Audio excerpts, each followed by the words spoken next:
Bubba. Bubba.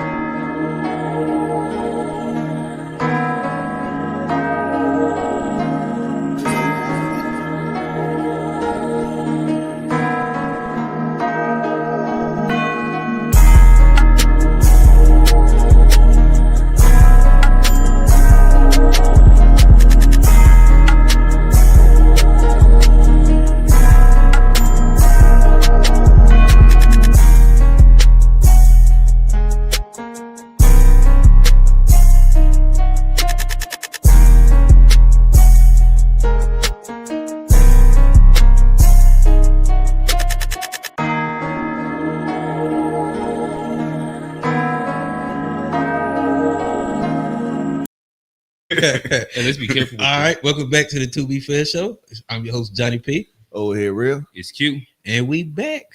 Before we get started, I want to tell everybody, tap in with us on all socials at the To Be Fair Show. Facebook, Instagram, TikTok, Threads. Hit the like button, subscribe. Hop into the chat. All super chats read immediately. And yeah, we're gonna get into it. We're dealing with some headphone issues, but Bro, I don't even use the headphones. In a little bit. Man, all right, whatever, bro. Whatever, bro. But you was asking about Yeah, y'all heard about what they was talking about Bubba? Bubba? Yeah. You know, they was saying, hey, I ain't dive into it because I don't really care that much about what Trump's sexual preferences is. Yeah. But I was hearing something about Bubba getting his pipe blown. Ooh. Bubba, that's crazy stuff. Bubba getting his. Okay, can y'all set up any of this? Because I don't know this part that y'all talking about. With an email. So I imagine this has something to do with the Trump Epstein files, correct? Correct. Okay, and you're saying something about Bubba. They were saying something, but there was an email where Epstein was asking if Putin got the pictures. If Putin got the pictures of him giving Bubba head. Yeah, and he said Trump specifically giving somebody Bubba, quote unquote. Who released? People is insinuating that it's Bill Clinton. I did see something. Yeah, they were saying, but then I did see someone come out and say that it wasn't Bill. It wasn't Bill. It wasn't a person. They said it was a horse. I'm gonna tell you what's ironic. Oh, they said it was. I ain't see that part. That's what I heard. I heard it was a horse. That's crazy. Like what's crazy though is South Park just had an episode. I don't know. That's shit. Crazy. I had an actual picture of a horse. So can we slow down really quickly? Mm-hmm. So the email. This is ones that are coming from the Epstein estate. Then like the emails that's coming out right now. The Republicans are releasing, or not Republicans, Democrats. But they're releasing from the Epstein estate. So these aren't even the Epstein files that they're releasing. Right. This ain't the list. This ain't the quote unquote list. Well, the files in general. Right. Like because there's files, but then there's also emails that only the Epstein estate had. Right. That's what these are. That's what these are. Okay. So these are official Epstein emails and shit. Okay. All right. Just wanted to make sure I understood what. Yeah, and that's what they referred to. And now and on there, so all right, I gotta catch up. Yeah, for sure. That's crazy. So on this, they dropped the emails where he was okay. And this is so that's the thing is that with Trump, it sounds like even if he skated free from, let's say, the little kids. That's what they're saying. He will be implicated in some wild shit anyway. But they said they said that's the final straw for Republicans. I see a lot of people say they can excuse a lot of stuff, but him being gay or like animals, the quote unquote straw that broke the camel's back. Listen. So they saying that they trying to figure out if Bubba was Ghislaine Maxwell's horse. That's what they said. They said she had a horse like named that too. This is crazy. That's what they talking about an actual horse though? That's the actual horse. Paul, that's crazy, bro. right. No, listen, that's what I think that it could go either way. But that is interesting because Trump could very well possibly not be involved with the PDF file stuff, and if that was the only thing that he thought was coming out, he'd be like. But if they got all the other blackmail shit, like him with a horse and him with a black guy, you know what I mean? Or, you know what I mean? Doing whatever he was doing with Bill Clinton. That's a different version of like some shit that. There's a picture of him like. Him what? Reaching for, what is the he was reaching for Bill Clinton's junk. Where's this picture at? That's crazy. Is this a new one? This was I've seen it a few times. Like I ain't saving it, but it's like it came out with the list. It came out with the what list? What are you talking with about? these emails? These emails. So these recent emails. Yeah. All right. So this it. hasn't been That's out. crazy. This is came out in the past since A week from Wednesday to now. Yeah. Yeah. Because I haven't looked at any of this shit since Wednesday. But okay. Yeah, Mark Epstein, which is Epstein's brother, said that Bubba is not Bill. Mark Epstein is the one who said that Bubba is not Bill. Yeah, that's the picture right there. Oh, and it's a real picture? Yeah. You got these boys is like let's yeah, send that to Tone. Oh shit. Yeah, I ain't make that up. Like he did, yeah, like it's crazy. I'll send it to the chat, Tone. Yeah, Unc, I got on headphones. We protesting headphones outside of Johnny this week. My bad, shit. Yeah, Johnny didn't get the no headphones. I get information. Or we going corporate memo. Me and Rail understood we were wearing sweaters today because we going corporate. This is y'all said that all Wednesday. I thought we were going green. No, we going corporate. And So hey, my bad. I had to pull out my sweater and my slacks. We still coordinating though. But, y'all doggone you and Real twins. I got a darker shade of green on. It looked the same on the screen. That's crazy, bro. It looked the same. Oh, you got to show it. I guess this is an interesting, interesting picture, especially if it's not Photoshop. That's the them rich guys play. They play. Bro, it's not even just rich. White guys do that, Gene. No, that is true too. I mean, when I was in the military, there was a lot of gay games being played. Like, I don't know. How much? Like, but like they hit each other in the nuts and all that. A lot of it don't be games though. Hey, I don't know, bro. I mean, there's also a difference between young boys playing games and them being this. Yeah. When you a grown man, the gay man, guys, bro, they still be doing that, Jake. Like I done seen grown ass. Like I don't know, I done seen it. I work with them kind of games. Like they might make a joke here and there. Grabbing the ball, Johnson. Yeah, bro, he said the ball, Johnson. Yeah, they might make a joke or something, but that's insane. And he's smiling too. Look at him. Both of them having a grand old time, boy. That's crazy. Yeah, this your leader. This y'all's leader. So I guess that's their leader. You can't some of the questions that's probably begged with this, I guess, there's do y'all think that this is the downfall of like the Trump reign of power? I seen that he recently, within the past few days, he completely denounced Marjorie Taylor Greene, was one of his biggest adamant supporters. Called her a traitor and then ran down the list of like all the things. I don't know. He just Trump. We damn. We ain't gonna get to that today. Damn. Your privilege shit got me sidetracked. Next week we're gonna get to like people living in their own like realities. But I do think like Trump lives in his own version of reality. And when you read his tweets, sometimes it's hard to not think that he believes like this version of reality that he's living in. I mean, but and that's interesting too. Yeah. Interesting. To be fair, where he is though, I can understand why he believes a lot of the shit he believes. Like, because he got him to the presidency, like being delusional. So it kind of pays off for him. Like, so there's no incentive for him to be a realist, like in the position that he's in. Because, like, I mean, especially who he's been his whole life, too, where he's always had that quote unquote privilege to be delusional. And it looks like it's always, paid off. So I don't see how you get somebody like that with that kind of power to just all of a sudden start like have a reality check. Yeah, I don't see how it would happen. But well, I guess I don't know if I was specifically talking about like a reality check, but I think that there's a difference in believing objective things to be different. Mm-hmm. So, like, if the numbers are wrong, I'll fire this guy. Then I'll appoint somebody, call him too slow, and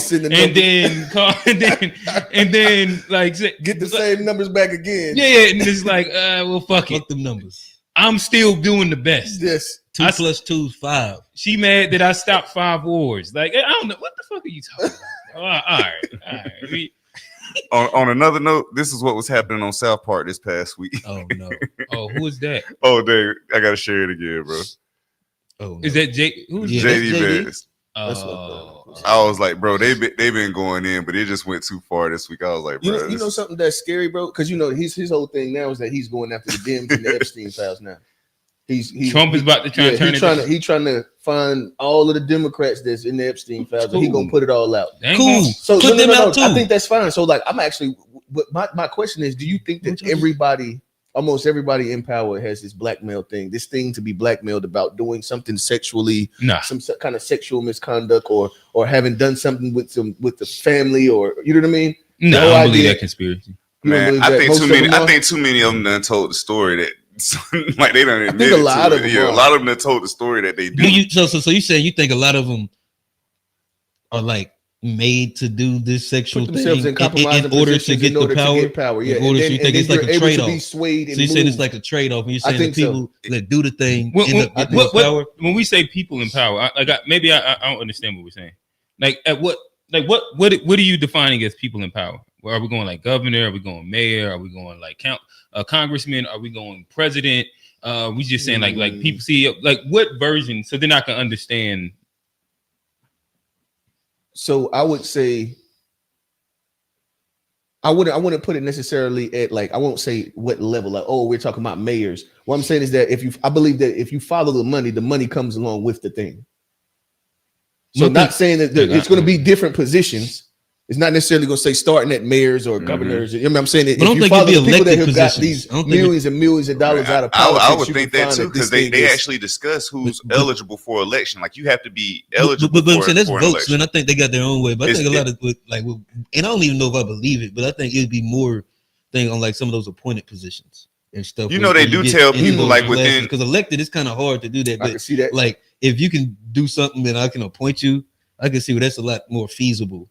Yeah, see, I think the barrier of like entry that y'all are talking about is too low.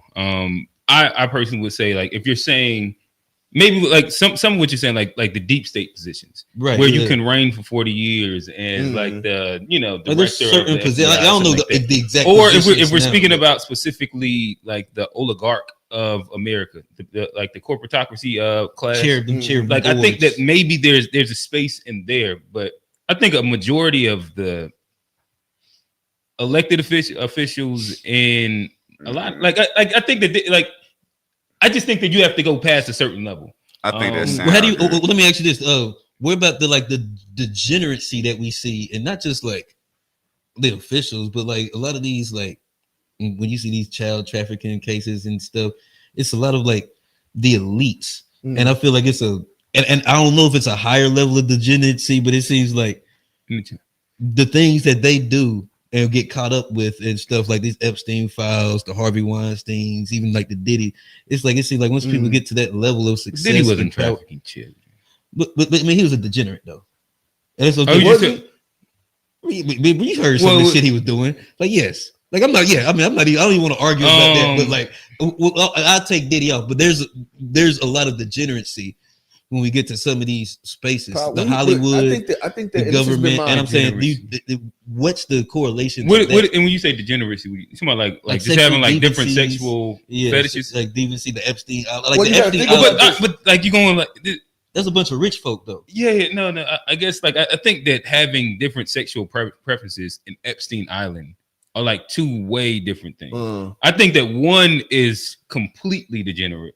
And then one of them, like, I don't know, like, I don't care what you do in your bedroom. That's why I took video. That's why I took video. Yeah.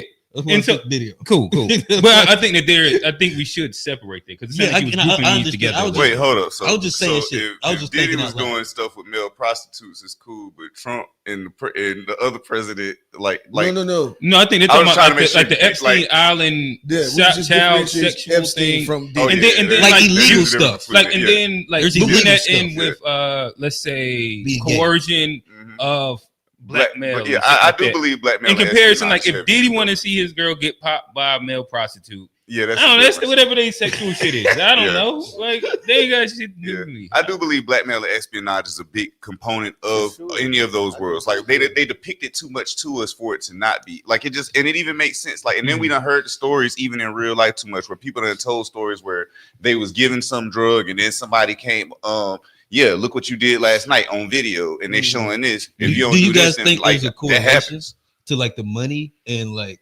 these wild like sexual things? Because like, I think that there's a Absolutely. wild sexual club for the elite class for sure The thing that is- deals within this. Like, So my question is, and this is why I ain't never aspired to be this super rich guy, because the one thing I think about them is like, okay, so imagine having the ability to buy any woman. Pretty much, you've been having sex with the baddest women of the world for X amount of years, right? And you can just pick one because you can afford it. Any woman that you've been living that lifestyle for 20 years. Been at some point, I'm assuming like y'all start to veer off because this is no longer exciting for me anymore. This is just regular day shit. So you say you can get there's a level of pussy where you can get too much. Hey, I think Especially if you're just on the track of lust. Like, yeah, like and it ain't about like. but I don't think that you have to be super rich for that. no, but I think that when you are that richer, you can have any pick that you want. Yeah. The baddest, like when it comes down to like, or you can even just get this one and make her body look like, or make her look like whatever you want to look like, and you can just do that to anyone. I think that there becomes a point to where you start to veer off, and the things that are enticing to you become more and more left as time goes on, and that's how you end up doing all this. I don't know. I mean, That's what I think. Because only because like I think I think there's mad like R&B guys and shit like that get a pick of the litter at a space to where they pretty much have had, and you just kind of get to. I forget, like one of them R&B guys was kind of talking about it. Maybe it was Tank or somebody. I can't remember who it was. Tyrese, But maybe it was Tyrese. Where there's allegations up there too though. of what? But No, that has nothing. Like he's saying super rich. I think that you can get tired of like having like you don't have to be super rich to obtain that level of being overly satiate. Insatiable. Satiated. Yeah. That's I thought. And like you getting desensitized to even wanting it anymore. And I also think that with the super rich guys, maybe if you're super rich and you're attractive, which these two things typically don't go hand in hand, but I think most of them are going to eventually have the whole where they get tired of buying the pussy and they want to feel like they, you know what I mean, actually earned the box. Because like if you're just buying it, like I don't know. It is a difference. Like There is a difference, but I don't think that it matters once you get to a certain point. I don't think that because it all looks fake. It's all fake to a certain point. You don't know whether it's real or not. I mean, that is true because like even if you quote unquote what all looks fake, I don't know what that means. Because Like like even the if you quote affection, all unquote of the affection. You can at some point you can almost make any woman try to pretend to feel this role and make you feel like she's. You know what I mean? I guess people in general are like that. If too. you That's look how at lust, lust in its what would be worst like form, it gotta be examples the rich of people doing that, right? what are some examples of the super rich playboys that we're talking about? Like most of the super rich guys end up getting married, right? Yeah, but I think that most of those super rich guys, they be married I don't understand just for the title of marriage and all that stuff. A lot of them that ain't. If you notice, like that's why the divorces. Like most I wasn't even about to go there. Like, a lot of the Epstein super, Island were married like and stuff and doing all that. well, I was about to say a lot of the super rich guys I think are we not jumping even around a little public. bit. So what I was Too speaking much. to is becoming overly sensitized. I mean, desensitized to having access to too many women. And like I was in response to what Royal was saying. I think like bringing that to Epstein Island and like we're talking about sexual deviancy. I think that's different, and I can understand that if you're going different, you know what I mean, yeah, different routes after experiencing multiple different women, or you got all the big titties and the big ass and the small, like all like super skinny, super big. Now you just want to try other weird shit. Then what happens then is now you want to see the porn in front of you live, and now you watching the old girl get popped, and then you start. Then But you now, got to be super y'all rich for dressing that. up in latex bunny suits But wait, and, like and having sex rituals. Poor people do this, bro. I You know understand people what do you're this talking stuff. No, poor people either people, do like they have like big swinger clubs, and swinger parties, and then people have orgies. Like these aren't things that people don't get to sit and actually direct porn in real life. No, some of these parties That's what I'm saying. Like I understand what you're saying. There are swingers clubs, and all of these things are free will things. You don't have regular poor people paying people to enact porn. Well, if you're paying them, I think them. that's the part that'll be different. But I mean, like, and you direct like I don't think that like. All right, let me tap in now, and then you go in and get, and then you come back out of there. Go ahead, get it, daddy. Like, come on, bro. This is not what niggas is doing. Yo. This is I'm repeating. Well, I again, mean, this is what the male prostitute said that Diddy was telling about getting daddy. Take that. Hey, that's what they were saying. But like I think that Diddy's that. gonna have like a certain version of like this thing that he can work out. But there's mad like guys that like you hear about it all the time. I can't remember what the name. Like they got like a whole little name for the shit. Where guys allow other guys to come pop their wife. There's not like an income thing it's to called, it. Damn it. Like it's like a popular name for the thing right now. Like it's I forgot what they call it. But yeah, it's some I don't know what they call it. But it's it's like a like whole category. Yeah, it's a whole. Yeah, I believe it. And that's what, like I just don't know that to be income related in comparison to people just be having. What entices y'all to look at all these different categories on the corn sites, bro? Well, you don't have to like if you just like the one I go to, like it's a box and they all like line up like that, and then you got to scroll to find the one that you want. Johnny to. Face, that ain't how Johnny figured it out. Oh, I'm old school. I'm on XXX. We had to click page by page. Oh yeah, yeah. But that'll do it too. But like most of these things, like when you land on the site, like they either gonna have like a YouTube homepage with like mad things, and then it has like a little category one that you can scroll through to get to the one that you want to get Johnny, to. you had to watch to figure out if you liked it or not. Watch what? I don't know. I watch what I watch. They got an algorithm on the shit, so they do have an algorithm. They got an algorithm, so it kind of know what you like too. So you ain't even got to do too much looking. Shout out! I didn't realize. I don't know if my. You be saving your algorithm. No, I don't Mine save ain't it. got no algorithm. It just come. I guess it do based off what the last day you watched. Oh yeah, you always got a trail. Johnny You got a the login. cookies. Them cookies. I ain't got no fucking login. Ain't got no login, but them Ain't got cookies no is in there. login. It know everywhere. That's why you got to clear your cookies every. Yeah, bro. Every couple years. Incognito mode. You be getting your cookies cleared out. I do the clearing. No. No.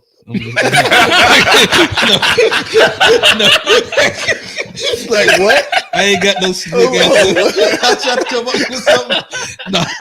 Yeah, you was just going deeper in the hole on that one. Pun intended. Oh man. Oh man. It sounds like somebody's algorithm is very weird. Yeah, Johnny. I'm pretty sure you should have seen if y'all go back and pay attention. Freeze Oh frame God. Johnny when I asked that question, and just go back and look at his face. I mean, what y'all think gonna be in a pog? Yeah, I don't even know that. Oh, degeneration. What is that? Oh no, I know what that is. Girl, right? Yeah, that's the fat ass white girl. white. Yeah, I know that. Tone be on them. Hey, used to be.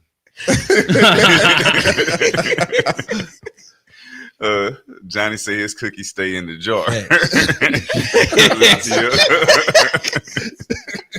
Oh man. Unc said he wanted to know what's your version of a degenerate, Q? What does he say? Could Q Explain his version of a degenerate, please. a degenerate, please? What was the context we was talking about? Well, you're talking about the difference between Like like sexual, actual, like sexual just degeneracy? weird shit. Yeah, I don't know. Let me try and Google that. Johnny had targeted like degenerates. He was like, "Well, what's a degenerate?" And he was saying, I think degenerate is when it's illegal. Yeah. Think like pedophilia, like PDFs. I think certain that's degenerate stuff. I think. If you What just- about like BDSM parties? Is that degenerate? Weird, but it ain't. Not degenerate. all right. So It's to me, I weird. guess like when we're speaking on it, I would say things that are like morally looked at as illegal. So when you get into like the coercion shit, I think that when you get into like the PDF file shit, what will be some other things that kind of like place like the animal shit? Yeah, definitely bestiality. Yeah. Is nasty. Family. Yeah, if you get- if- incest, incest shit. incest, I think Yeah. what else is illegal. Yeah. But things that are like sexual preferences, to me, I don't care to call It's that crazy how degenerate. certain stuff is degenerate depending on if there's a camera or not. Because if you look at like porn think and all of that's prostitution. like if somebody just decided they was going to go to a warehouse and they was going to have a big orgy, they could do it legally as long as they're using the camera and they got the licenses to film. Well, you could just have But if you orgy just- in a warehouse. But if you just do without it the in a camera, warehouse legally. and you don't have, you're not set up, you don't have the licenses, then that is an illegal act. You can't do that. It's Well, just of legal. having a It would be If illegal, we're like- all willing participants. If of you're an in a orgy? warehouse, yeah, you can't just do that. Like you can't just have a whole bunch. Is of it people meet up to like have so you sex can't- in a warehouse? What's the bro. A law lot more- against that? Yeah, That's the same as like It's the same as like prostitution. It's the same reason you What? can't meet up with a prostitute, bro. We're all grown adults here. Okay, but Yeah, but like okay, the so if you prostitute, went there's to an exchange of money. So like I understand okay, that part. either way, yeah, I'm just Like, I saying. get it if you're saying prostitution and porn. I get still that don't example. think that. I agree still with that. think this is degenerate either way, but I'm I pretty don't sure. think that's the gen. That's Like weird. having an orgy or what? Have Or prostitution. like if somebody No, was to having meet an up in orgy. a I don't think that's warehouse the with some gender. random Orgy? strangers and they just like, yeah, It's everybody weird. come I here, probably- we gonna have an I don't know orgy. if I Like do it, but it's if you do it on a camera, it's cool. Well, Well, I mean, I degenerate don't also know why has you to do keep with saying on moral the camera compass, it's too. cool. I think that it's just Degeneracy also has to do with moral compass. So it's not only illegal; it's something about it's socially I'm accepted not gonna that type this is this in and look it up. declined on morally. So your Oh, computer. it says I degenerate just thought behavior about refers it. to actions or a lifestyle that has declined morally or socially, implying a loss of standards and a deterioration of character. and that's definition. Yeah. I am gonna look this up. Action or lifestyle that declined morally, socially, implying a loss of standard, deterioration of character. Okay, and I wonder where did they get that from? Could you click on the? I want to go to the Merriam-Webster. The definition I seen didn't have anything to do with like character flaws. There, decline or become less specialized, as in nature. It's easier character, to say structure, legal whatever. though. Having sunk to a condition below that which is normal Socially to a type. acceptable, pretty much. It's like the social norms create what. But that is mean it would change degenerate or over not. time too. But I think it does change over time. With Okay. actual degeneracy. Yeah, So, like, I as- can as- imagine. I think it changes over time. Okay, Yeah, that's apparently fair. this is legal. This is crazy. What are you talking Yeah, I about? The think orgy that people joint? can have sex in Yeah, warehouses bro. all they What want. was the exact thing you typed in, Toad? All I typed in was our orgies illegal. That's all, bro. Yeah, but that's what I'm saying. Like whether you got the camera on and camera off. Like I there, think that- of course, there are like orgies you is- can't be in a public place. So Yeah, like, you can't. like That- if you have it, like you can't be what's in the a word public for that? place or There's anything a like word that. for that one. Public Indecent exposure. voyeurism. Public indecent. Yeah, voyeur. I'm about to say exhibitionist, but that's Oh, probably is that not the what's right called? Oh no. Is that what they charged Erica with? word. Who's Eric? Oh, that was indecent exposure. Erica Erica. Badu. Oh, I wonder. I don't know. And yeah, like you said, it can't be no money involved. Oh, man. But yeah, if y'all good or not, I want to get to what my experience last night was. It ain't got nothing to do with no orgies and none of that stuff, or corn at all. Or does it? It doesn't. Would you say that illegal immigration is degenerate behavior? Well, I'm not answering that See, question now- because I'm not see, there now- yet. What I was saying was, so yesterday, right? Y'all know I'm in the hood yesterday Yeah, they was out at the yesterday, hood too. store, the corner store right there that I talk about from time to time. Okay. And we know there's a high population of immigrants. I'm not gonna say whether legal or illegal, whatever. I don't know what that is, but I know that there's a high population of Hispanics in that area. Okay. And go to the me and old head senior. We pull up to the corner store. I was going to go get a brew, and they had the cars. They had just left, and when I went in the store, they say, "Bro, they just pretty much that took everybody out the car, put them in the trucks, and left." They with didn't the ask no Hispanic- questions. They just said everybody. Yeah, they just pretty much from what was told to me, they said everybody, and they had the tow trucks coming with the caravan that was coming to pick people up. They got the tow trucks there too, so they pretty much taking the people out, taking them, and towing the cars all in one clean ooh. So they had picked up. Imagine 2 cars. being legal and they towing you, and they just throwing you in that bit. and And you can sue them up. And you know, like we stood. Well, I think immigration was something that we all had considered important to us during the when Trump was running and against Kamala, Okay. right? And I said her name right that time. But we not the ones I that don't do that. remember. Yeah, we But not you the was ones- on me about that tough during that time. I don't think so. I'm sure of it. I remember You you talking remember? about I don't you're going to remember who was- intentionally say I her name remember it wrong, was- all Oh, that. no, You it's, just giving me don't a lose problem. the point, though. Don't lose the if I point. say if you Okay. were intentionally doing it, but like, I don't remember her name. Okay. Oh, okay. So I know that was an important thing for us. You know what I mean? And so it's different when they talk about it in Chicago, right? And I think that y'all had a conversation about that last week. Like when it's not hitting home all the way, it was worth the squeeze in Chicago. Is what you know what I mean, Johnny? It was worth the squeeze in Chicago. And imagine them coming, seeing somebody getting slammed on the ground, all of this with kids, young. They said like even like teenagers and stuff. Like this is the reality that they're actually facing. Oh, yeah, I And- seen them run down on a like school age Hispanic girl walking into Walmart over on whatchamacallit. I did see some of them clips. Yeah. This so like this is like she just like what's happened? And they masked up with the.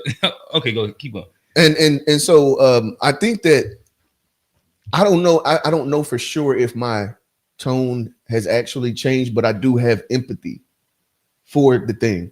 You know what I mean? I understand that if you're here illegally, and I had heard somebody post. You should probably say undocumented. I think that's the more politically correct. Okay, term. undocumented, whatever is the correct term. If you're whether your visa ran out, however you know what I mean. However, this thing you gotten into this situation. I don't know. I still understand that it was wrong. You know what I mean? It's not the legal way, but I also have a lot of empathy for the people that are having to live in it. Just think about the type of fear. What in my mind, first thing I thought about was, dang, what if they got a mom and dad and it's late and the kids is at the house? You got the oldest watching the youngest. You know how our scenarios were oftentimes. I don't know about Johnny, but I know in the hood you had the oldest child watching the youngins. That was the norm. Baby, only child. And imagine, you know what I mean? Your mama and pops just don't come home. How you don't know what's going on. You have no idea. And so I have empathy for that. And I just want to know, have y'all like now that this is like hitting home, like we're able to see this and know, like, nigga, that is down the street, whether it's a clip or you see it in real life, like you know the area where that is and you frequent that area. Mm-hmm. So if you ride down Evermont Road, it's quiet today. Last night it's been on the south side. I can only imagine quiet, over there. Well, just like nobody. It be loud when you ride. I mean, quiet. Like it wasn't a lot of people out, bro. It was like the streets were. Oh, you talking about like the little Hispanic little run right there? There was no cars but I'm out there. saying Think about Central. South Boulevard. There was a bunch of Hispanic you know what I mean? spots. They was all all of that closed. over there. I ain't go outside East this way weekend and- like that. Well, I did go Yeah, outside. East- but I was inside it. But I was like on South Boulevard. Yeah, all the little history because they got like little shops and stuff. They was all. And you shut said down. that they was empty. Closed like Closed, early, okay. like yeah, with nobody. And I saw a and couple actually- like trucks. I seen a couple of the Tahoes, whatever, sitting outside, and like it was shut down. Like they closed up. Old head's wife's grandson got pulled over.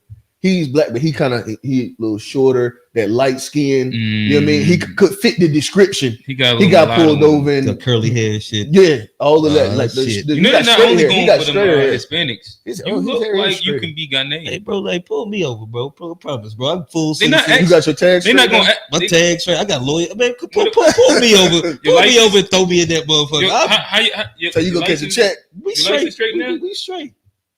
We straight. I still ain't trying to get pulled over, bro. Like, me either. Hey, leave me alone, bro. hey, I wish they pulled So me the over. funny thing, like, I don't wish- so don't they say pull that. you I don't over, wish that. they No, don't ask no no, questions. go ahead. Cool. I'm assuming. I got rights. I don't- You I can't, don't- as an American citizen, they can't do that to certain people. Like I you think pull me over. I think that was the issue in Chicago with that old lady. And the old man too. Yeah, Mhm. I think that they did it. Well, then It was, they, but that's the limit. in the they tweet. also have rights to go back and sue, and you can do stuff afterwards if somebody does you wrong. Mhm. That's what I would do. Like if they, like I seen one, it was a guy, and this the thing. It's been on the. Can news. you get a? So, can you sue for getting wrongfully not That's not something that detained? you can sue for. Yeah, No, you being can't. detained wrongfully. I don't think that You that's If it's a wrongful detainer, You can't sue for being wrongfully detained. Yeah, like Because that they ain't happens actually almost doing like all the anything. time. Yeah. Like it's like If they suspect that fairly you're common. somebody that you're not, and Okay. they but then they clear it. wrongfully detained or detained. Wrongfully If you're detained. wrongfully detained, I'm sure you have. You might get thrown out, but you have the right to try to sue for that. Oh, I mean, yeah, you can if try it's gonna anything. get thrown out, nigga, I can sue anybody. You feel like wasting some money. Like, you Y'all don't got just the right. scratched all the way out But there no, for but what? no. This one I'm gonna tell you right. This dude probably has a case. The guy, he was down South Boulevard. By the I see it on the news. They ran up on him. They was like, "Where your papers at?" Whatever. He showed them the papers. Whatever. They let him go. Okay. 10 minutes later, some other dudes, I don't know if it was the same guys. Mm. He was in the truck. They ran up on him. He's like, "I just showed y'all my things," and they busted his window out. Oh, you should have just showed them again. Threw him on the ground. Oh, but you- I think you You gotta gotta just show him again, bro. Yeah. But that man I got a ain't playing case. That with man got a case. But 'cause what you- if- No, he got a case. you got Well- a case to sue them folks because that's dead wrong. Not necessarily. Nah, that's fucked up. So bro. if it's the same, No, you're right. no, It if it's depends the on- same ones, Yeah. he does. If these are different guys, Yeah. don't. Yeah, if Like, these are different guys, yeah. It depends on if they ask you to do it and you just not gonna do it and you trying to act like you got the you know what I mean? Yeah. You can control this situation now. You gonna have to wear that.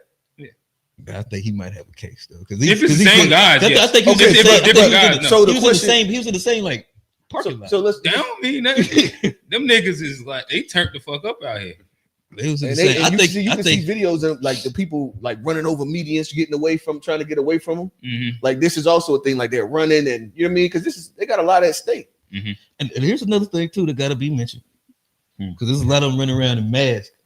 Mm-hmm. Like a lot of them border patrol people are Hispanic too. I ain't seen none of them look. They got mad. I've heard them speaking Spanish though. Like I've heard some of the Spanish being spoken. So you said most of every time I be seeing it, they look like white men. I'm saying It's been there's, black when do you people think too, there's right? ones with I masks. see some black men. It's been crazy. I've seen Hey, some shout out to in the- masks them- speaking how Spanish, we like get speaking there. like I'm saying the way What's like, crazy to me though, they sounded Hispanic. the police can't cover their face, right? Like, the police. oh, this is two different things. Yeah, that's what I'm saying. No, So I for think them he's to on. give these people the authority to be able to cover their face because they want to protect themselves from their families. And if you've been watching these videos, some of these people have been abusing their privilege, like hardcore. So it's For like sure. Some of them they want to assholes. protect They- themselves from They're their getting families. regular mad. They just they just like These are they security pretty guards, much like, just just to legalized run the down on vigilante task force. Like yes. you said, Damn, so you that's think, exactly what it is. so you think that Like- they shouldn't be able to cover their faces? no, No, this I is a don't think so vigilante either. task force, bro. Like you can't know. I think they should have the same protocols for the police when it comes to arresting and detaining people. I think that, yeah, like, especially you're if the police can't cover it. yeah, I why they think should be they should do that. I think people should raise hell because that's gonna be the next until thing. What's that going happens. But like, I don't agree with them being able to do whatever. who's the But I don't protest? The know if police covering their face when that come up next? Because I'm like, I mean, that's gonna be the completely next thing. different. The police gonna be like, yo, we got to cover our faces To me, protect I ourselves. think the police probably got a better case. They probably got a better case for it. You right, but like, yeah, that's gonna be the next thing. So No, then but we yeah, have, I don't agree with that. But like, I don't know. it lets you know that they there for, like you say, it's vigilante shit. And I think that's the real. Yeah, because You know, issues, there's no police protocol. actually got to, like, more times than not, they live in or inside adjacent communities. Mhm. These are guys that's coming in town for just to fuck shit up. Like police, they actually are in the community. I can see where there's a possibility where if you was to make an argument for them covering their face to do their job properly, you can make that. Mhm. These niggas that's from Idaho coming down here for 3 weeks. I don't think so. You talk because the police are here to protect. Well, They're not here to protect the damn thing. They're here to come and I don't lift think none of niggas them, up out of here and get realistically, them none of down. them should have it. Run down. None of them should have it. Yeah, I think I sure I agree. bro. Yeah, none of them should have. But I think Like if you're going to abuse your power under the guise of anonymity, See, that's yeah, the part right there that if you're using that and you feel like you can abuse your power because your face is considered not that, I can understand that being the thing. but some of them just But like abuse- having a job like that, but some of them just abuse it without the face. I've seen one guy he full face out just talking shit to the people. Like, I could be here, you only. They got an option. They don't Just have be- to cover their face. I'm They saying have it's the option. just being unprofessional though. I feel like if you really try to do something to help, you wouldn't come in and be an asshole. I feel like that's a lot of what we're definitely getting with these folks. And yeah, it's unfortunate. Like I say, it's so have y'all changed? Is it still worth the squeeze, Johnny?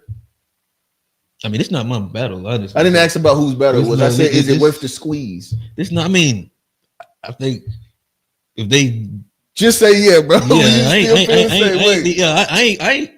I understand what happened, and I'm gonna say this: there's a lot of Hispanic people, some I even knew that voted for Trump, and this some of the things, the bed they made too.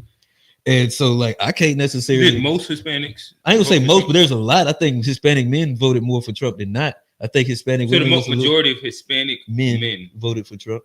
I think the Hispanic women was a little down. But yeah, I think it's I think definitely it's not my issue. I think they should have protocols, and I don't think they're doing the right thing. But I think if you was an undocumented person, they told you they was coming a week from now, and you still get caught up, So they should just move every time they say that you should try to get documented or something, bro. Like, bro, that process ain't nothing. What are you talking about, Johnny? So I've been here. I was here on the work visa. The visa expired a year ago, 2 years ago. The process of reinstating this visa, I don't know what that looks like, but I'm pretty sure that it's not. I can't get it done in 2 weeks. I'm assuming there's a And I don't know process and I don't to know, go but- about getting these papers renewed, which I would assume that the process isn't as easy, because if it was easy, they would be doing it. Niggas is not out here like, yeah, fuck them, I don't care. I'm gonna let my visa. I'm gonna rock with this visa. I'm like, look at the process of just I going think to a the lot of DMV to get a new right. license. My wife been needing to renew her license. bureaucracy keeps a lot of people from doing it. My wife been going to the DMV for probably about the last, and they say it's kind of getting better now, but it's been like 2 months of like trying to get in. That you can't schedule an appointment. Appointments is booked, so you just gonna have to go and try a walk-in. Yeah. You know what I mean? And just if the DMV is like that, imagine what this process is like for real for them. So, but we still standing on the squeeze. I'm saying I've talked about because like I've talked to one of my friends like she ain't gonna watch this. She voted for Trump last year.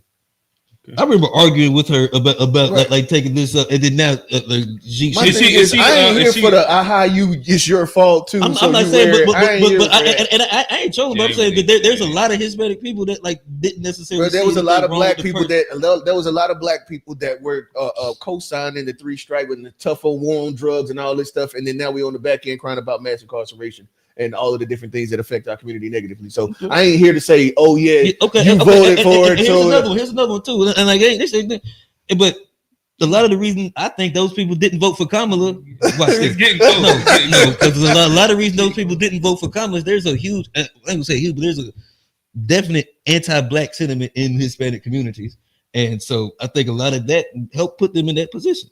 And so I'm not gonna sit. You pulled that one out. Really? So I'm not gonna sit and feel sorry for people that don't feel sorry for me. Boy, that'll work in Discord. That'll work in the Discord right there. So and just to make sure I understand, you saying it's worth the squeeze.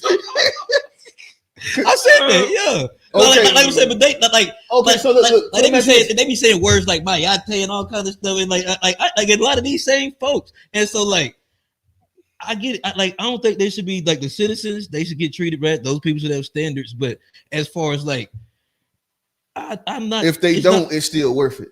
If you undocumented, and like you said, they got 81. Like if you undocumented, you in here. Even Hispanic people are saying they don't want a whole lot of undocumented folks here. And I don't think you should be here undocumented. Like I'm very like if it's the law, I go by that. You know, very consistently too. I find it like and like I say, I was immigration was an important thing for me. I didn't vote for Trump. You know what I mean? But the immigration, I didn't either. The immigration thing would have been was something that was pulling me in that direction. I didn't say I was either way. I didn't vote at all. I did a protest vote this last. Let me ask you this: yes, if you was going to vote, if you did vote, who would you have voted? I would have voted third party. I'd have voted third party. I'm not into voting for some. Like I'm not the type of person like when you got to pick one of these or your vote don't count. I don't care what everybody else felt. I do what I want to with mine. I just realized Andre said this. He said some Hispanics think that they are white people, as Nick Fuentes does. It's a complex that they have because their skin complexion, they are just weird to me. I have a clip about this somewhere in my stuff, but they it's not that they think they're told to label them. They're told when they come here to label themselves as white people. That's what they was being told. And given some of this stuff was happening like over the years, it's not just Trump's administration. Well, sure. Yes. Matter of fact, I'm gonna answer the question while we at it. I'm gonna say I think it was worth the squeeze only because of what the damage was that had done, like with having the open borders and how things was running under Biden. Like what actually was happening, like it did get overcrowded. And then what we're coming to find out now is that a lot of those immigrants was getting funds that wasn't supposed to go to them. Now, it was worth the squeeze, not as far as pushing them out. There was a better way to handle it, I think. I agreed. I think there was a much better way to handle it. But you know the thing that it had to be addressed. That it be a lot of people be questioning information. They'll question all of the different things. They're like, oh, well, what makes you think they telling you the truth?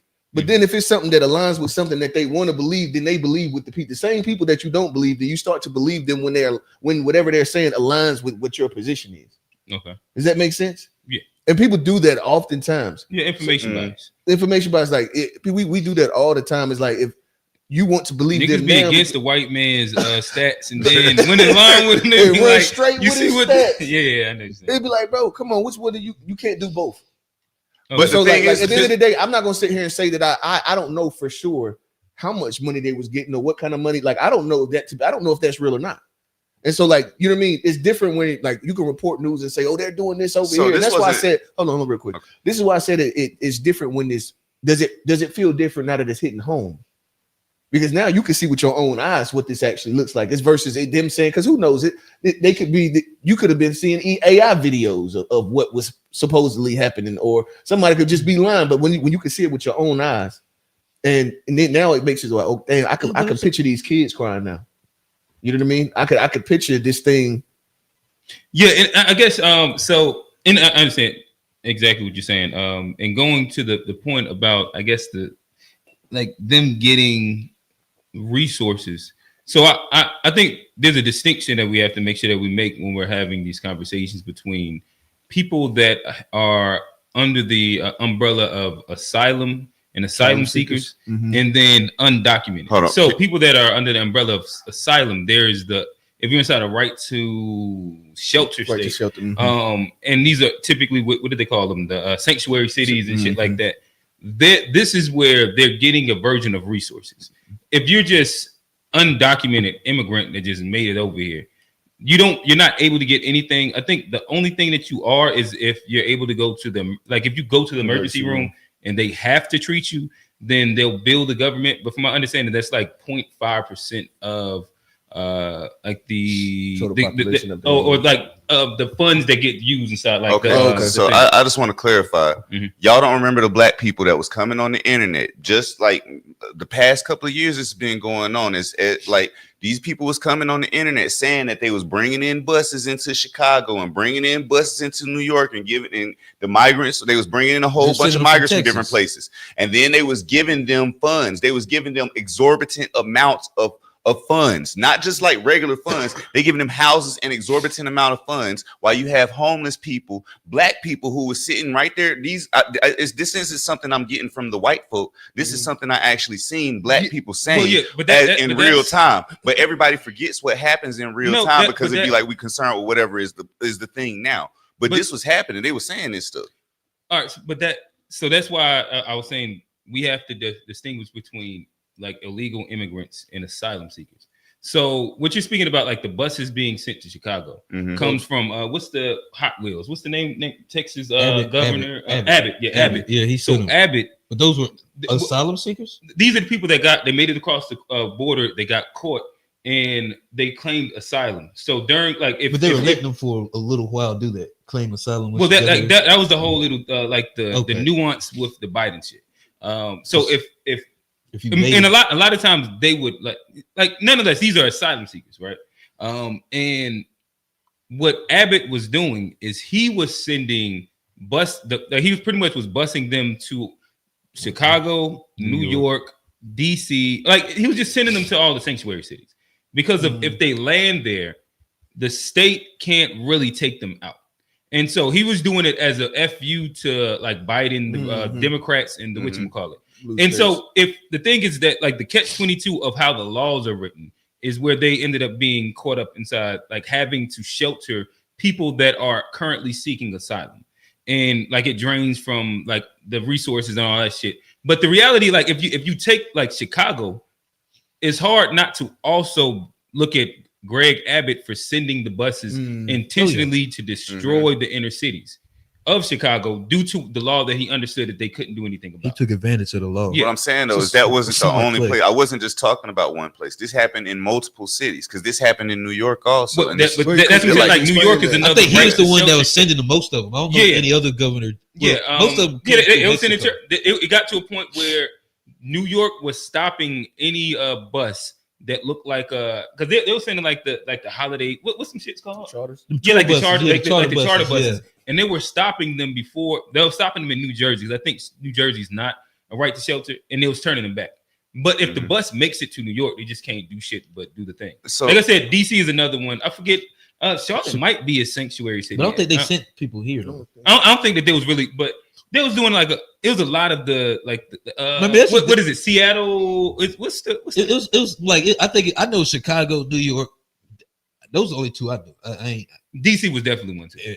But like that's a smart political play though. Oh, Charlotte's not a sanctuary. Like if you just looking at the play and look at how it played out, like 2-3 years later. And most people aren't gonna have like the insight to know like this is like that's a play, a systematic thing that once they get there, you gonna have cake on your face as government because you can't do shit. This is why, because matter of fact, New York guy that just got Eric Adams was adamantly against it. Yeah, but he couldn't do anything about it. Oh, at first he was for it, from what I remember. Like not once they started bringing all the once he realized what was going on, he was gun ho about it. They was giving away people's house. They was kicking people out of their homes. Like they was, I remember this. But see, I remember but he watching didn't the video. realize they Like, was kicking people out. it was of their people homes. getting But kicked out of but their Tone- homes in order to accommodate the migrants. No, Like those this are was hotel. happening. Like he was kicking hotel people out. Bro, no, this was happening in people's homes too. Apartments was getting new. Like, bro, this was happening on the internet. That's I remember crazy. seeing this stuff. I see hotels where they wouldn't like rent out hotel rooms to people because they had them sectioned off for asylum seekers. But I also think he was cool with it at first, and then he realized like how it was gonna play out, Right. and then he realized, oh shit, Yeah, he turned. this is a state. But I mean, but the thing is that like whether and he was the cool or asylum- not, hey, hold on, you learned that he couldn't do anything about because it. that's a state Right. law, Took right? And I'm not The gonna even asylum lie. law is a state law, right?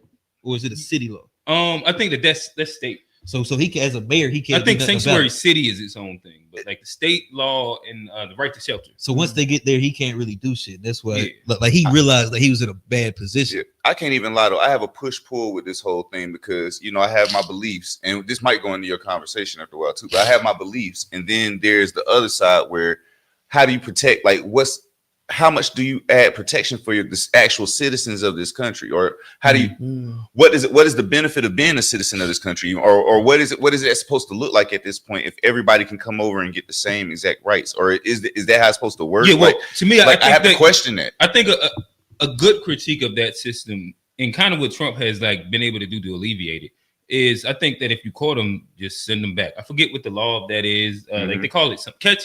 It's not yeah, it's catch and release is released back in that country, right? Yeah, I'm for catch and release, and I think that the asylum system of previous years has been the thing that needed to be critiqued because I think that and if we want to like critique the right to shelter thing, I think that those are the parts that definitely should be critiqued. I would say because I don't think I necessarily answered your question. Like I have empathy for the process. But I also would say that like I'm like immigration isn't like my most like empathetic stance. When it comes down to if you are here illegally, if you should go back. Do I think that it should be done in a way where it shouldn't impact regular people? And I agree with and that. I think the process of how this is went has been horrible. And like because again, like if you are a Hispanic person that just lives here, you are also now being profiled, and Right. like they're gonna come here, see if you got a little accent. They're gonna ask you to run you. Like, what happens if I just ran to the store? Listen, I run to the store without my license sometimes, like because right now you can use your phone for everything. So if I'm just going really quickly up here and back, Also, as black what folks- happens if you? I don't think like what But do we no, have to like do a black person comparison right because here? because they don't because we've been living in that system where we've So been, is it good? did they that have it's did happening? they, did they It have doesn't mean it empathy make it for us better. or did they Yeah. just Like I laugh don't it understand. off or Yeah, bro, an eye for I that eye for an I eye don't thing. understand I like don't what a believe that comparison either, is. bro. I don't You, believe Like, you that. so- can't make nothing better with eye for an eye. Like so are we saying this is wrong? you And said, like you said like I get it. Like we know they did a play. where they did sent we a lot of- complain about it when it happened? Like if we were getting and when we were getting racially profiled, did we see that as an issue? Yes, nigga. Yeah, we did. What Yeah. he just gonna take so long to say yes for? Right. So again, Stop and frisk. Like, I we know what I that- don't see why it's like, well, we went through it, so everybody else should get it. If it's wrong, it should just Yeah, be it's wrong. wrong. We should be working And I do agree to it's wrong, abolish but the do I- idea of the thing. I agree it's wrong, especially the way they're doing it here. But do I feel bad for people that didn't feel bad for me and that most of them voted? so Bro, my thing is, but wait, where are you getting like the idea that like most of them didn't feel bad and like they 'Cause- all got to be punished for From like my some personal experience with Hispanic, talking to them, seeing the way they voted, seeing. Bro, There's a lot seeing of the way experience. they voted. What does that even mean? I'm gonna tell you what's like, more like so important you to know me that they than were all of against it. racial profiling because they voted for Trump this election. So most people knew Like, what what do you- Trump would do. People knew what Trump was going to do when he got in office. Well, and they like still here's the voted for him. but we reality. don't Like, know like what it most- looks like though. the reality is this that when it comes down to Hispanic vote, one is mad like there's a bunch of different groupings that come from different countries that have different systems, and why they voted for Trump is not on this like baseline immigration thing. That's one, because like a lot of people are just anti-left because they come from places like Cuba and they see American leftist policy starting to move more socialism, which ends up bleeding into communism. So like that in itself is a decent reason why certain amounts of Hispanics just vote red. But then where it comes with like the whole immigration thing with them, a lot of them are the people that have their papers. They're just for the fact that people have to go through the proper way of doing it. Right. This isn't like, fuck the immigrants, or I'm against black people, racial profiling, anything like these are like really big jumps that you make just off of them voting. Even if they're voting for the immigration thing, most of it's just the fact that it should be done the right way. Right. I did it the right way and went through all of this to get it done, and you should have to do it too. Not that now I need to be profiled. And because you voted for people to do it the right way, that means that fuck it, you should be profiled, and that's because you look like these other people who not right. Yeah. So what point were you making when you said these motherfuckers voted for Trump? But I just don't feel the same type of empathy as I feel with people that look like me because of some of those things. Nobody brought it into a black or white or Hispanic thing. Real quick, Juju Wright said also there are black Hispanic people. They look just like black Americans, but they're targeting certain people who look a certain way and fit a stereotype. Johnny don't care. My man, Johnny don't care. Johnny went into the fact that the light skinned Mexicans don't like the dark skin. What does that have to do with anything? Oh no, that was Tone that said that. No, that wasn't me who said that. The colorism within I think it was you. It was the colorism within their community. They do have colorism as well. I don't remember saying anything about that. Old head went over when he went on the cruise, and I don't remember he said that was literally like they live on two different sides. Like the light skin, they got, you know what I mean? They do that light skin, dark skin thing very well, it's hyper intentional. Like if we go to the Nick Fuentes thing, like he's all right. The reality is that Nick Fuentes is like he's maybe minimal Hispanic. He got like his Hispanic comes from Spain, not Mexico. Oh, okay. And like he's like a quarter or like 13% or some shit like that. Like the majority of his people is, but they kept. Majority of people is white, but they kept the Hispanic last name because they're like the male side. But saying that to also say that in Mexico and South America in general, there is like this classism that is still based off the Eurocentric standard of lightness and whiteness that does still bleed in from being conquered by Spain. And that's kind of what he is a little bit more of a representation of.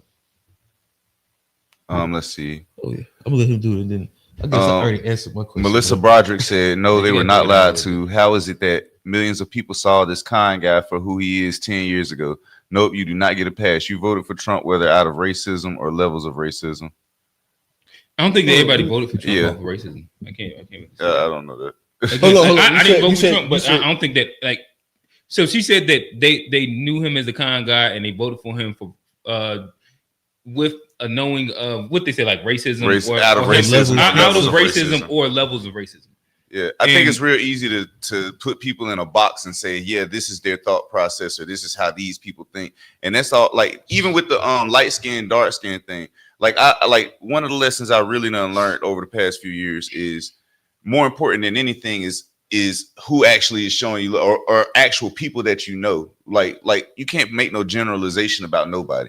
And then on top of that, people gonna have stuff to say. Like it's Mexicans who don't like black people. It's black people who don't like Mexicans. It's white people who don't like black. Right. Like I'm like I hear black people talk all the time. Like I've heard plenty. We talk shit about everybody. Bro. Listen, I'm gonna be honest. If I open up this Discord and run down what these niggas are saying in there, the Discord listen, like half of them niggas got the American flag and are pro ICE running down on shit. I done got one guy that done said that like, listen, I hope that they hiring coders. And like this is like they whole little spiel. Every time some shit happens to Hispanics, they posted it in there and like that's the type of time that niggas be on. So like acting like this is like a one-sided thing or anything, like it just gets into levels of what's their favorite word? Disingenuous. Hey, and then we sit here as the black community talking about our traumas and all this, while at the same time talking like, about get niggas in their trauma. That's crazy, bro. Like what do we even be talking about? I don't be understanding how people be. If you actually believe what you're saying, you can see that these two things don't line. Imagine being an empathetic guy. My man, the king empathetic, bro. Like this Johnny.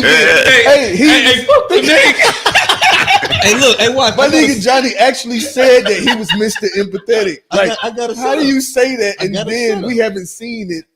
Okay, go ahead. Well, at least tell us how you empathetic about PDF files that I gotta set up. Well, you put that guy out there. Chris Hansen. We weren't gonna talk about how I got to the question. We weren't gonna talk about how we got to the question. But the question is, does everybody deserve empathy? And What's your answer? yes. Oh, buddy. Yeah, but it's hard. It's super hard to do it sometimes. And there's a lot of spaces where. But listen to me though. Listen to me. Listen. It's hard sometimes to give everybody empathy. Like it's super hard. Like sometimes you can think of all the reasons not to. You can get in your feelings. Somebody could have did you wrong, and you can be like, man, fuck him. Okay. But like the empathy is that you got to think a little bit bigger than like what's going on right now. Are you talking forgiveness or empathy? I'm talking about empathy because I think empathy is big to get to forgiveness. But I think like you have to like you can't. I wouldn't even get there, but I think you do have to like understand why some people are doing so you don't take everything personally sometimes. Mm-hmm. And so I think like even if you struggle with empathy in all spaces, I think it's important to try to extend that to folks, even if you can. And I think even with like you see with a lot of the cases up there where like there's been a lot of times where hurt people. Even we talk about like some of the PDF files and stuff, a lot of those people are also victims. Okay. And a lot of those people end up going through stuff and probably never receive the right, type of stuff afterwards, and then it becomes a cycle. So why don't you care about Hispanics getting profiled? I'm trying. I'm trying. Well, I said all this. I'm trying. I'm trying. Man, you hilarious, bro. Like, I'm trying to get there, but like I'm working through this thing out loud. But like, okay, I understand like why like you should give empathy to all people, but there are times where there's certain things it's hard to do. It's hard to extend that to everybody. But I don't really understand what has actually happened in your life that's making you making it so hard for you to have empathy for a population of people. Like you're not talking about that nigga that did something to you that that you know what I mean. Oh, it's hard for me to forgive him. It's hard for me to care about what he's going through. We talking about these people that you don't even know. These people, you rather make assumptions of their ideology and how they feel about black people. I can be honest. Rather than go to. Well, no, I can be honest. I've been really offended by things certain Hispanic people have said to me. Like what? That wouldn't date wouldn't let none of them like you couldn't come to my house, mom wouldn't let that, or y'all people, or a lot of times we be on a lot they be like they talk to your cousin. Like it's been super stuff that like really make me feel away. So and like I get it. Like always. So are you just being emotional though? Because my question is, do you not think that some people are able to have preferences? Like we say black people, we talking about black people being with black people, right? We have I think that there's if you were to have kids, you would say you want your kids to be with a black person. Right. Okay, so why would you feel some type of way in your adult mind now that a girl when you was younger was saying that she couldn't take you back to her house because her parents would rather her be with somebody that's her own? Still made me feel on top of that. I know and I mean that's just one on. I'm gonna close it up. I'm gonna close it up on That's not what. That's not what. I mean, I get it. Like that is a little emotional, but like there's something that made me feel away. But there's also like anti thing where like they'll talk about like poor blacks and like once they get a little bit away, they'll be like, hey, go talk to your and it's a condescending tone. Ain't no Mexicans ever showed you love. Yeah, but so you just forget about them. It's been back and forth, but I'm saying it hasn't overweighed like me being offended by some of the stuff they say. That's typically the case. People feel like the offense be worth, like people remember the offense more than they remember the love, but that's the case of your mentality, bro. I mean, you could say that, but people are always gonna remember what hurt them a little more. People I think that's a natural human thing. Like I think as you get older, like you have to change that. Like an understanding of circumstances, the situation like really laid out. That's where like you would naturally begin to get empathy, because then you understand like shit. My people didn't want me to bring back somebody else that looked a different way, and I could understand how they could make that statement. Or I've made some bad Hispanic jokes or bad whatever jokes. And you know what? I really don't hate them. I'm just being stupid. Bro, I talk about Mexicans not being able to drive. And so if you have an empathy and understanding. I mean, I get it, but I do, and I'm trying to get, but I'm saying I've also been where like, well, these people like, hey, they cool. Like, and I felt, and I don't think it's all of them, but there's a large portion where even like the N-word and stuff, I'd be like, hey, y'all probably shouldn't, and get kicked back from that. Well, there's different things. Well, like I've had like interactions with them, and I'll come back feeling like, maybe I'm not as welcome over there as I thought I was. So let me ask you this. And so that's just natural, and I don't think I mean, where are you going to take that out on everybody? Let me ask you this: do you feel like you've been bullied by the Hispanic community? No. So they targeted everybody. Why you laughing? Y'all ain't get that. Why you laughing? No, because he said I didn't expect that. He set that up. I didn't see it. I ain't see it. I'm just glad he hit me with it. As soon as he asked, "Are you bullied?" This man trying to pull somebody under the bus with him for what? Wear your shit, bro. The bully. He trying to pull me under with you. This nigga trying to snitch. Nigga get that. What about rail?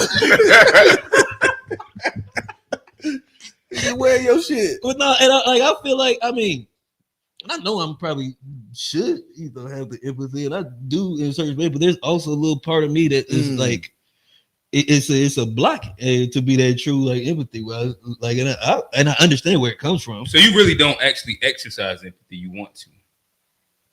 I try to. I mean, I can't always do it in every situation. If let's just say now I'm a stretch arm, so I just want to see where you. I've been learning a lot about you here since we've been having these empathy conversations. I've been learning a lot about where you stand on certain things. Let's say that they was white people, right? And we were watching, right? We were visualizing. Oh yeah, white. Yeah. Let's say that they're white folk, right? Yeah. And we were seeing them, the same thing happening to them. Would you have empathy towards them? I struggle with that too. So do you like? I mean, because like based on the history of this country, like. But Johnny, who do you have empathy for? Black people? Not poor people though. Not poor like, blacks. If they're poor black, you don't really. Not poor like, black. we didn't argue like 3 weeks. So I got one last question. Wrong is wrong depending on what side. Like if it's on your side, basically. I think wrong is wrong and right is right, but whether I feel bad, like my empathy is not based on wrong or right. It's based on race. It's based on how I feel. Race and class, though. It's like race. It's like a weird thing. It's like race and class. Yeah. Because poor blacks don't get love either. No, they do. They do. Nigga said, I don't like poor white people too. Yeah, too. Also, damn. Them niggas. They spending that tag money at the club, popping bottles, smoking black. Johnny hit a word poor. He go and buying Jordan. Say poor. He said, yeah. But no, I do struggle for like, and like. So who do you actually have empathy for? So it's like middle class black people that look like you and sound like you and speak like you, and I'm middle class. From a 2-parent household. No, I think it's all black folks. Y'all will disagree, but I do have empathy. Now, I the thing I said on tag, I don't think that takes away from my empathy. I still feel bad, but I still feel the way I feel about it. Like, you wasn't expect like you told them that they shouldn't, and if they don't, they get what they deserve. That was fucked up. No, that was fucked up. He couldn't even say, I ain't say that. I was about to say I didn't say that. I was about to say I didn't say that, but I did, and it was fucked up. But the way I feel about right is right and wrong is wrong, I do think like the law is the law, and if you're past it, like that's how I grew up. But that don't mean I don't have empathy though. Okay. It don't mean I have empathy. That's the way my dad like raised me. He had empathy towards me, but he just had a standard also. I don't think he had less of empathy for me for being really strict on rules, but that's just how I grew up. And I think like if you don't want to be messed with, if you got all the documentation, it alleviates that. No matter how you have to get it, but right. But if you're strict on rules, shouldn't you just be strict on principle? So if you're strict on principle, if you are against, let's say, for example, you're against racial profiling, that would just be a principle, right? Because you like rules and laws that are set in stone. Yeah. So then if somebody is exercising that, you shouldn't fuck with it. You're right. I shouldn't. But you know, racial profiling happen against other people than black people. Like I think you're still missing that piece. Like other people get racially profiled, bro. So if you see racial profiling is wrong, it should be wrong whether it's happening to Hispanics or us. I agree. Or whoever. I agree. I'm just saying it's tough. It's tougher for me to like, especially depending on where I go through and like my past experience. Yeah. It's harder for me to show I ain't gonna lie, empathy. I appreciate the honesty, even though we Yeah, talking I'm about not- it. Like I appreciate fun the honesty, conversation. even like even when you know what I mean. This whole empathy thing that we've been doing, I appreciate you consistently been honest. You've that's fair. consistently been honest, and that's just the thing that I appreciate and respect. You know what I mean? I feel the way I feel, but I still like care about people. I'm not a mean person. I'm not like a Yeah, mean we fucking with you. asshole person, but I feel the way I feel, but that don't mean like I'm out here like fuck all these motherfuckers. Like Now you are. Sometimes you got like you. All right, we certain stuff. let's just see. We was getting to it. okay. Let's not go backwards. Let's not go backwards. So I guess if I attempt to answer the question about does everybody deserve empathy, I attempt the best that I can to give empathy to about everybody that I can. And that's why like you see it's hard pressed outside of me making a joke that I really generalize people, because I think that takes away like the humanization. And I do think that most stories, like when you get into it, there's a level of understanding of how a person gets to a space. And that's a way that I do try to operate. I don't think that I brought up a couple different like concepts that do deal in this, like the banality of evil and shit like that, where it strips a person of like humanity and the nuance of what their life experience is and how they got there. And I think that there is importance to that. And again, like I'm sure that there's probably a time that maybe I don't exercise that. So I can't say like I'm just always empathetic, but I do attempt to understand the other side.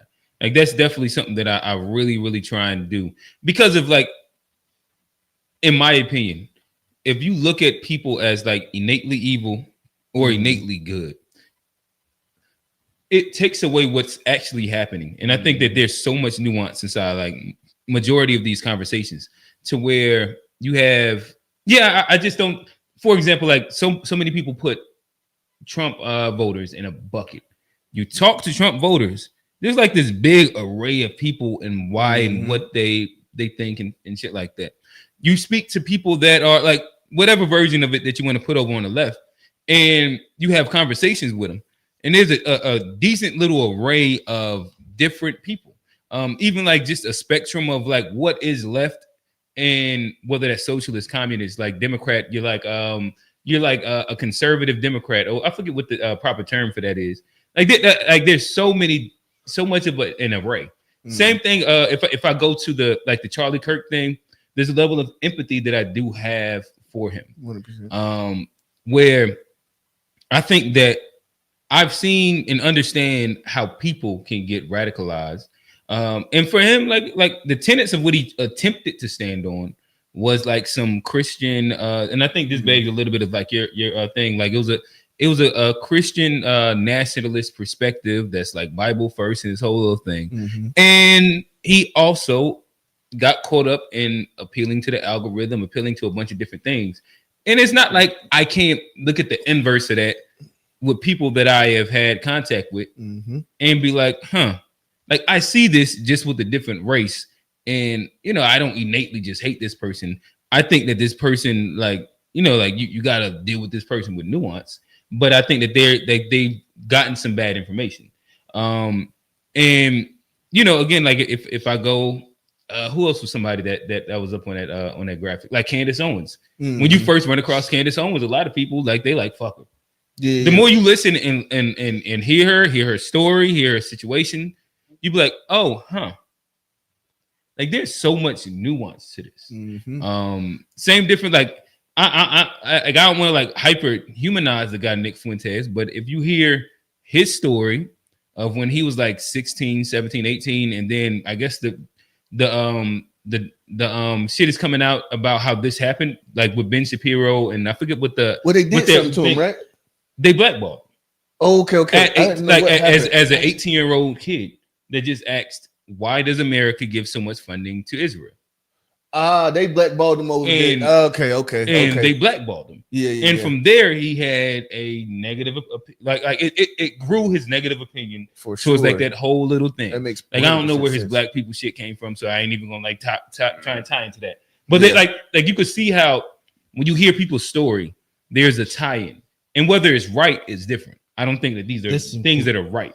I think, But there's a space where you be like, oh, I there's can still a understand human. that. Yeah, Right, you don't have And to that's what- agree that's with what- something that's just how I to have am, like- empathy for it or understand it. And you Right. know, you know what for me, and so I land close to pretty much where Q is. So I definitely attempt it to, and that's where like with the Trump supporter thing, Mhm. you know what I mean. And I'm around. So like old head senior, he naturally goes to like, Oh, them, All and them niggas. then he the whole thing with Republicans are racist. All you know, he's had these opinions, right? Okay. And so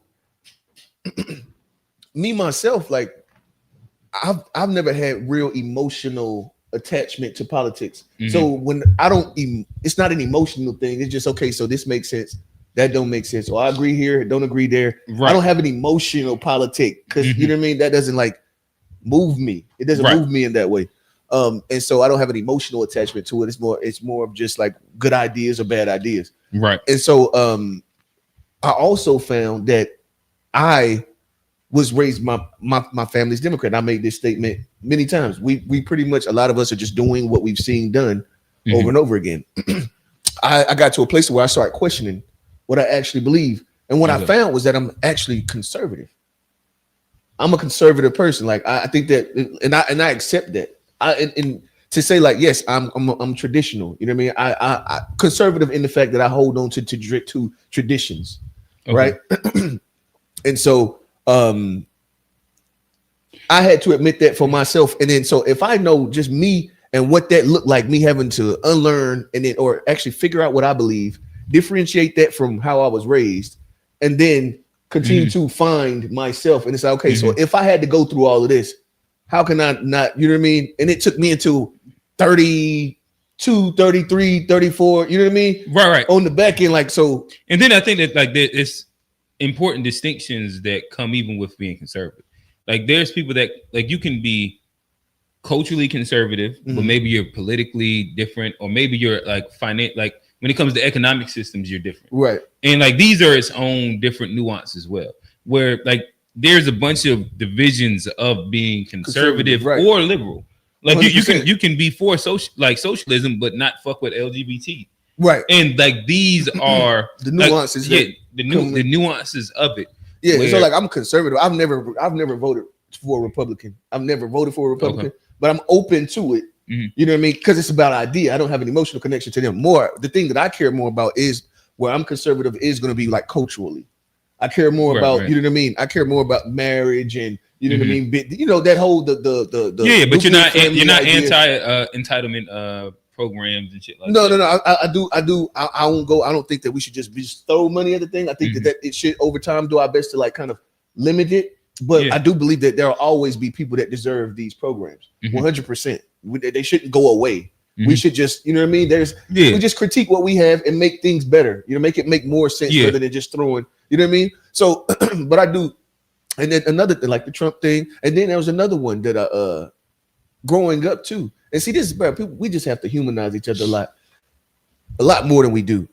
So you could say like me growing up without my pops being around and in the house and all that stuff.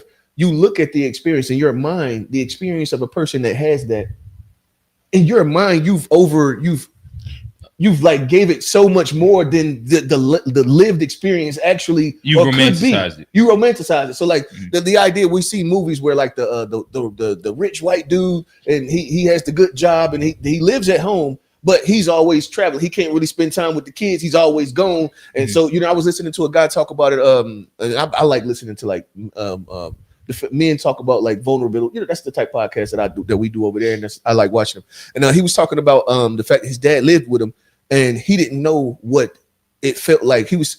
One of the guys was saying, if my dad was to walk in this room, y'all will be able to feel that he loves me. Okay. And the other guy was like, I don't even know what that feels like. My dad was in the house with me the entire time, but him saying I love you, it never held an emotion.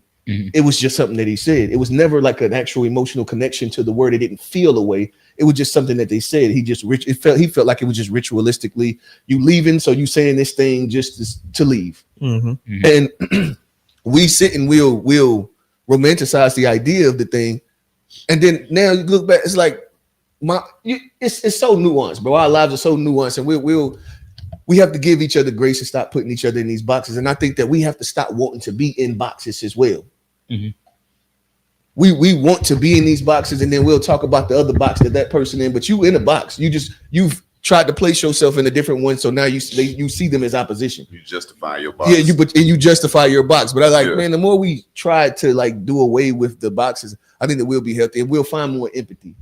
You know what I mean? And I don't know. I just know that like I done been through enough stuff from roaches to rats. That's why I can tell you which one I prefer. You know what I mean? I've lived in houses where that's been a thing. We've also lived in the nice 3-bedroom. You know what I mean? I've lived in the house where like an acre of front yard. You know what I mean? You've been out there. It was a raggedy house, but then we had the yard, and I was able to ride my go-kart. Like so, like I was able to.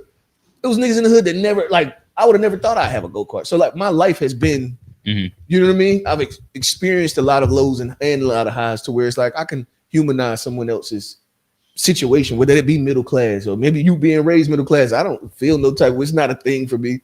You know what I mean? But yeah, and I guess maybe this is a good way to. Go ahead. I was saying my bad. I was talking for a minute. Go ahead. Oh no.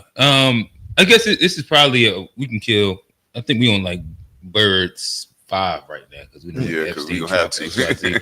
But I guess this is a good space to maneuver into the privilege conversation, in which I don't know, like I've one, shout out to Johnny. Me and Johnny being here arguing over privilege like weekly till like 10 o'clock, 11 o'clock. Johnny be standing on it, bro. Yeah, he do. And then listen, anytime a new person gets introduced to the conversation, we got to start from point 1 and then go all the way back to it.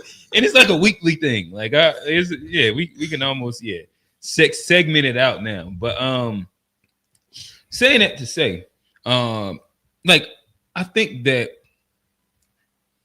a lot of times you hear people speak about the idea of being privileged as a negative. But I personally don't look at it like that.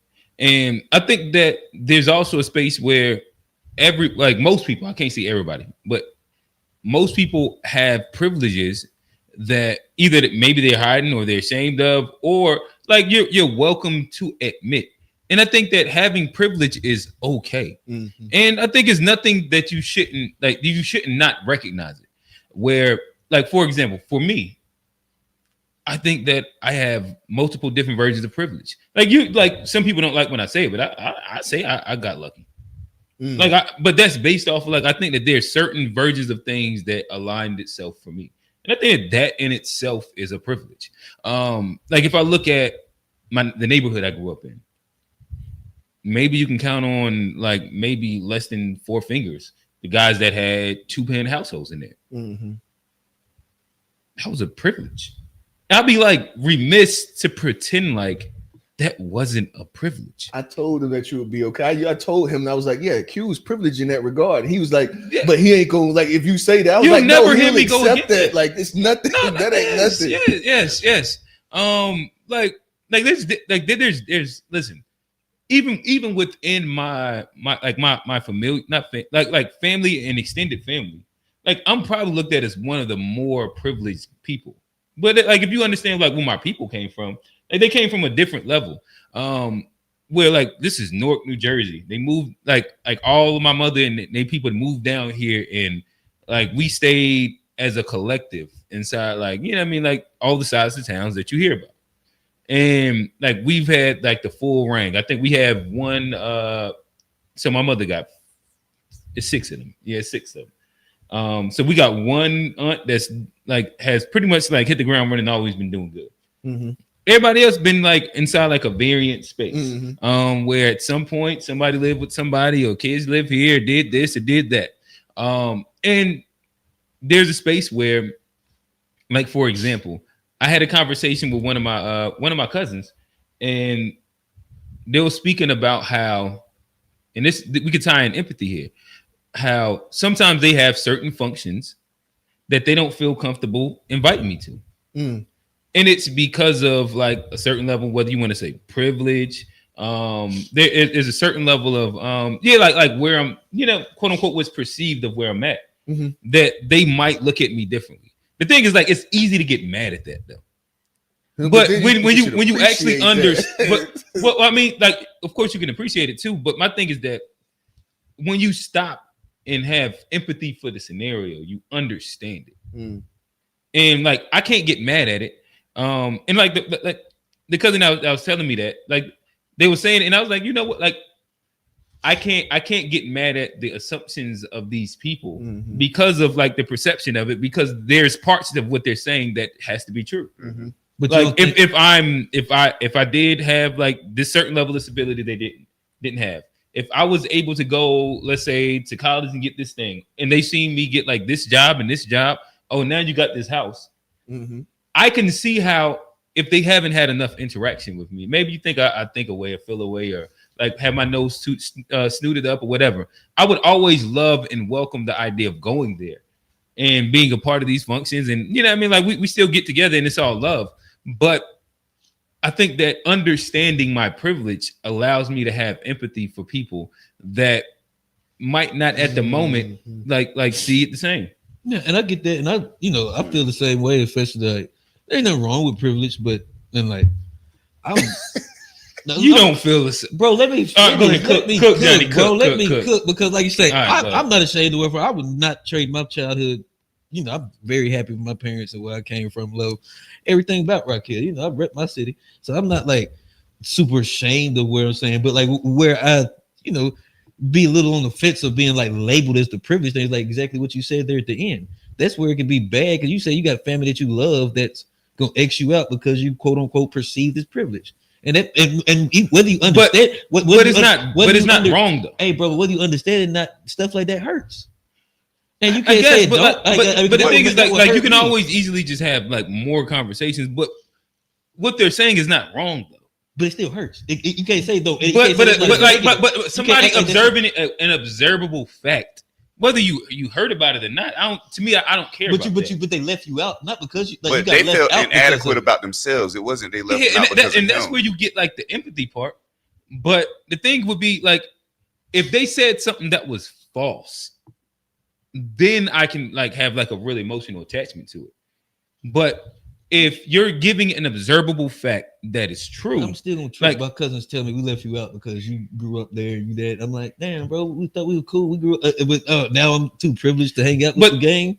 But that's where. Can you understand where I can see that's where it's supposed to be? I get it. And that's where like, but to me, don't exclude me because of this thing. For sure, I want to be a part of the group. And Johnny, I would love not to be excluded in all functions, right?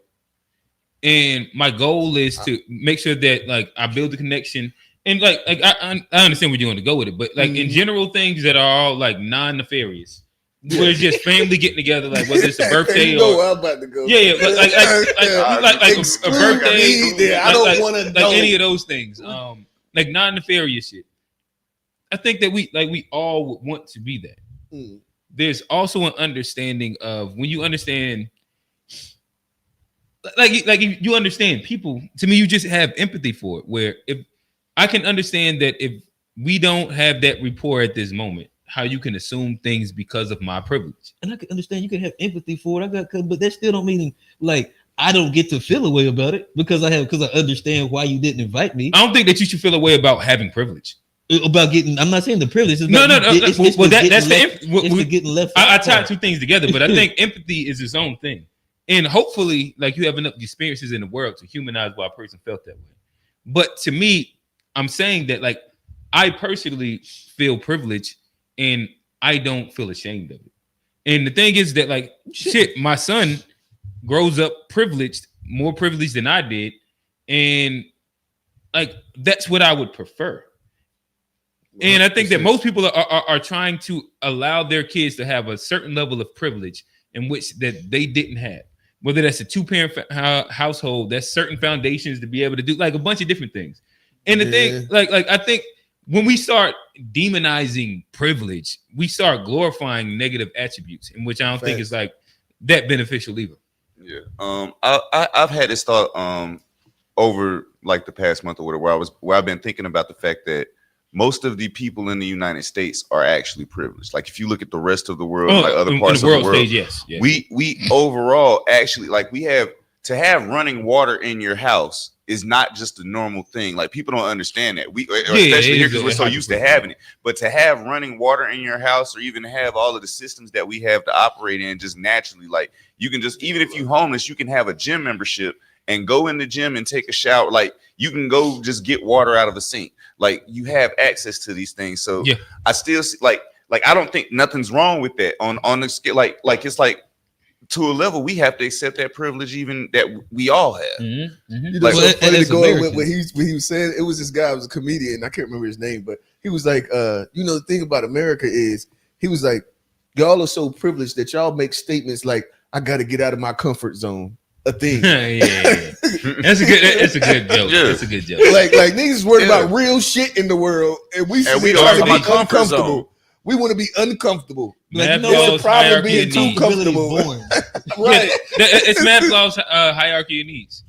With that being said, though, I do know someone, and not talking about you. I know some, like, I'm not even gonna say who it is, but I do know someone that is privileged for real, and like her personality has been affected by it. Wait, he said her. Yeah, like the personality has been affected by it, but because In of what way? because of the things. She's been spoiled her whole life. So it's like certain experiences she just doesn't fathom. Like she doesn't think of anybody else really, like with how she does. She's thinking constantly about her. Like she has all of the only problems in the world. Like she doesn't even have the ability to actually fathom that other people have issues. Like it's a lot of stuff that she does. The way she spends to me, money, I understand that. And to me, with them, like I think you got to give privileged people empathy as well. Mm-hmm. And like, it's yeah, like that. That's and the whole like I had to empathy understand it. It's like I've had to because I've had to deal with her now for about 2-3 years. So I've had to understand over time, like, okay, this person is just like this, and I'm gonna have like your life because I've seen her good days and that, I've seen like, her you don't bad see days. this nuance. Yeah, I've seen her good days and I've seen her bad days. So I still understand that even though she's privileged and I don't like all of her opinions, there's still a human behind this person. Mm-hmm. So I still have to give some type of, but correcting her, I don't mind doing that when I feel like she's saying something crazy, or she like, and she respects it sometimes, not all the time, but like, you know, that's it's a thing. Like, you know something that I think that's fire. I look and when I call my daughter spoiled, right? I actually feel like it's a privilege for me to even call her spoiled. Of course, you know what I mean. Like I actually love the fact that, see, the thing is, I and to go to what you was talking about. If you feel like I'm too square to go to the shindig, don't invite me. I don't want to go.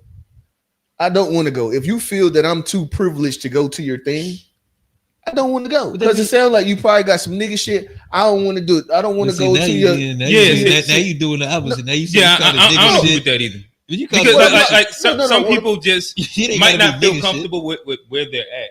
And might think that you have a judgy eye to some shit. Oh no, and I felt like that too. So you know, I got the house in the hood. Yeah, and that's so like that's what I'm saying. Like we could take away nefarious shit from it. Like I ain't got a bunch of nefarious people. Now I it's see what usually you're a result. I didn't of connect people. that you were talking about it from that lane. Yeah. Okay. It's mad people that feel like they feel inadequate about themselves, so they have trouble being around. I see. Like but I think that's overall, that could be a negative. Like, let me ask this question: do we think white privilege is a bad thing? Do we think white privilege? I think it exists, but it's something that we always refer to it as a negative when we talk about white people. It's not a good thing that they have it. No, I don't think that it's a bad thing. I think that we should also have black privilege too. So we should be working to create this privilege amongst black people that we can create. Cool, but when we talk about white privilege, it's never talked about as like a positive thing, right? I understand for them, I guess. I really understand what you mean. Because like I think that when you speak about like white privilege, you're just diagnosing an objective fact. And like to me, like I don't have to have an emotional real privilege or no. My bad. Yes, it is a real privilege, but it's an objective fact. Like I don't have to have an emotional tie to the objective fact. And I surely if it's saying like that's white privilege and that's the thing that it is. You said it again. I said I surely have used my white friend's privilege before. At that. Oh, you're not. Yeah. I've had some white friends where I used their privilege. Right there too. My bad. You know which one you said? The last one. Q, you have to understand this right here. If I told you guys that I was privileged and we were privileged, think about where we really came from. This is why every generation has to do better than the last. Right. And I think that every generation is like the goal is to make sure that every generation is a little more privileged than the next one. I think Unc has a statement where he said like you shouldn't be at the same bus stop that your parents was at. Yeah, and then And like I think that the goal is to privilege your kids so that they 100%. have a little bit of a better life than you did. I think the other thing is that people think of privilege just as like the spoiled stuff, but you also need to privilege your kids to being aware of other people, aware of like it's a privilege to have certain information. Like people don't look at it like that. They just look at being rich as being the privilege. It's like no, there's a privilege to having knowledge. There's a privilege to making wise decisions. 100%. There's a privilege being cultured. It's because it's the idea of thinking that everybody's born equal. No, we're not. Like even if you take the money away, everybody doesn't have the capacity to excel at the same space that other people can. So like that's just not a thing. Just like at the end of the day, the reason why it's privilege and it's like just that's how you got to humanize the people in your neighborhood that let's say you grew up with that didn't go the way that you went. I say this, yes, and it's you just that's a privilege that you because everybody ain't just people don't have that ability to do the thing the same way you can do it. So you just end up being the one that got to this place, and you also have to have the empathy to look back and be like, damn, like to no fault of his own, to no fault of their own. Yeah, I agree with this. You know what I mean? And that's why like the whole bootstrap thing is that's why that's disrespectful. You know what I mean? It's like it's. Yeah, we like I think like it's just so nuanced and that, like that, and this is why like again, going to Rail's part, and then like this is where like sometimes you make the thing where it's like, sometimes we'll say like there's only but a certain level of empathy to have for certain people in the hood because like you also understand, but there's like that, but there's empathy for it, but we also don't look at them as like completely hopeless. Like, woe is me. Yeah. But there's also but you do have to have a certain understanding of like your family structure, your educational capacity in general, and like your general outlook. Like these all play it's sliding scales to a bunch of these shits, and depending on how you're impacted inside this specific area that already has its own different barriers to it, like just. It helps dictate an outcome. That's the best way I could put it. Yeah. Okay. Good conversation. We had an hour and a half. Yep. Y'all boys. Yeah, we can meme them up. Yeah. I definitely. The good thing is that we was able to get. I wanted to get to my question too. Y'all want to get to my question on memes? Well, I personally make my question. I personally think like if it's 1:30, we actually got time. I think we was able to wrap this. Yeah, we was able to wrap these into two. Okay. Usually we be here with. I'm off tomorrow. Oh, all right, we good. We cooking. All right, let's get it. Get your ass up out of here. I'm trash. And let me ask you this. You know the worst part? I've been making the noise and all that too. Hey, you ever see a nigga getting his ass whooped making the noises? You got all the sound effects. You got all the sound effects. Let me ask you this, real. His ass whooped. Is it like if the room is like beating you every week, is that bullying? All right, bro. All right, go singled out every week. But it's two niggas though. No, it's two niggas though. But I'm singled out. Oh, okay. We got y'all bullying next week. All right.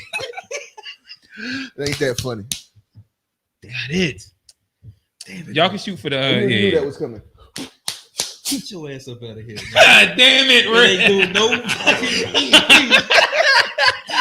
God damn. All right, so I guess it's Johnny, then me, then Ray. I told you it's a psychology game. In tone.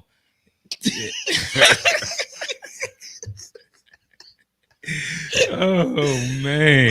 Let me see where I'm gonna go. I'm on the second row. I bet you my meme's better than yours. Uh-oh. We ain't gonna see him.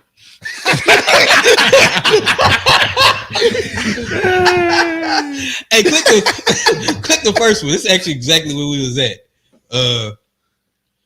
Put it on the TV. I ain't got no headphones. It's not showing. You gotta read. Don't let your Um, privilege blur your empathy, because it's just because it's not your struggle doesn't mean it's not real. Stay aware, stay humble, stay kind. It's another one too. You can slide over. What is missing? Is it not on the TV? Yeah. Why do you care so much? Because somebody I know struggled, sacrificed. Thanks to them, I get to live a different way, and now my kids do too. So I think like this is one of those things. We were just like actually talking about that, about like how you're privileged. You and I was gonna say this too, but like we ain't got to keep on reading those. But like I think when you are privileged, especially like us as Americans, like I was thinking about like the Gaza war and stuff, and like there's a certain moral like a moral debt we owe as privileged people to speak out against like the stuff that's going on there, because like in proxy, like our tax dollars are going to the bombs being dropped on them. So like to counterbalance like what's happening through our country, we do have to kind of speak out and be like, hey, we don't think this is right. We not with this. We might not be able to do nothing to stop it, but like morality, I think we do have to speak out for certain I ain't stuff. gonna lie. I investigated a little bit deeper into that joint, and it almost like just like that can bring you to tears if you actually can like sit and, you know what I mean? Okay. Can really sit and digest, visualize how long it's been going on, the mindsets of the individuals, and then you create like you are the problem, and because I'm trying to take up for myself, then now you act like I done goddamn committed the most atrocious act, and it's like, bro. Well, I think that the issue even bigger than that with that scenario is that, like, let's say Gaza, and we can speak about like Sudan, because you can kind of use both of these inside very similar capacities. Most of the people that's dying are civilians. Yeah, and so like it's a lot of women. Like so now. I get, like I said, when you just talking about like the freedom fighters fighting for their own freedom and shit like that, and a part of like assigning that job to yourself is the understanding that death is possible. Mm-hmm. As a civilian, you just there, right? You were just born there. I'm just here, like, bro. The Geneva Convention said y'all gotta leave me alone, and like they're dying in mass. Yeah, and you look at like what Gaza looks like. Yeah. Like again, somebody corrected me on whether it was I can't remember who, Instagram or whatchamacallit. I said hang by their shoulders, but they like seeing people being hung by their elbows to where their shoulders get placed out of the socket and making it more painful. Like these are just civilians. You just happen to be born here. And do you know how? And that's crazy. Like, they literally like made it so that your diet, they control these people's diets. Oh yeah, you talking about Gaza? Yeah, what's going in and going chocolate, out. You ain't getting no. No, they starving so you them out. pretty much gonna, but no, we're getting. Matter of fact, we don't want beforehand. We don't want you to die from starvation. We want to give you just enough that you don't die. So you miserable. Mm-hmm. You know what I mean? Just and just because you imagine life they inside, say it's like it's being born there. Yeah, and then you just being born and you know the wicked thing though, which like even it goes kind of back to the empathy thing though, is like a lot of the people that are doing this stuff in both cases are people that's been persecuted them damn selves. So they understand like what it means to be dealing with what they're not necessarily the Arabs, but definitely I see what you're saying with the Jewish people, Mm-hmm. with the SAA and they've had their own SAF, and they've had their own like atrocities. They say it's been back and forth in Sudan. The Sudan armed forces, the ones that RSF are fighting. They said it's been atrocities on both sides. I don't know. I think them Arabs be getting off a little clean. No, I don't know. They get off clean in the slave trade. They get off clean. Like right now, you got what do they call it? I'm trying to show where all the girls go to get. I'm trying to show empathy. Oh my bad. I just want to say where all the girls go to get peed on. Dubai. They financing this whole little thing. Oh, they turned over there. Yeah, they turned and they financing this whole war. Okay, well, and I ain't got empathy for niggas that's peeing on females and financing genocide. Even all right, well, there we go. All right, don't tell us about your porn categories. No. You about to say I like that. No, I was gonna say I would try to have empathy for them folks. I would try to have empathy for them folks, but you just shitted on them, so that happened over there too. Yeah, I heard you. Yeah, that was crazy. I seen some black women went over there to get that, Joe. You say what? I seen the Joe this video. This black woman was saying that her friend another black woman was Yeah, going that's over crazy. there, just going over there catching the Yeah, check. she probably got about 500,000. Yeah, She got it's them. wild. She got her boutique off the ground. Yeah, bro. she. Oh yeah, bundles for fair. Yeah. You get a bundle. Hey, give me the white chick in the quarter. So she got some lashes. Yeah, for sure. Got a vending machine. This is hilarious. You like? Can we hear it? Yeah, he you just put- got to click the button. Put the seat back down when you leave the bathroom. And he was like, oh, okay, sorry, no problem. And a week later, I was at his house and I came out of the bathroom and he was like, excuse me, you're in a man's household. Put the seat back up when you leave the bathroom. And I was like, okay, technically, that's a fair point. Technically. But it's not a fair point that's going to get you laid. So pick your battles. I can see it. I'm going to say this one fucking time, so listen very carefully. The toilet seat should be put down every time you use it, regardless of who you are, man or woman, because the lid stops bacteria from going everywhere every time you flush the damn thing.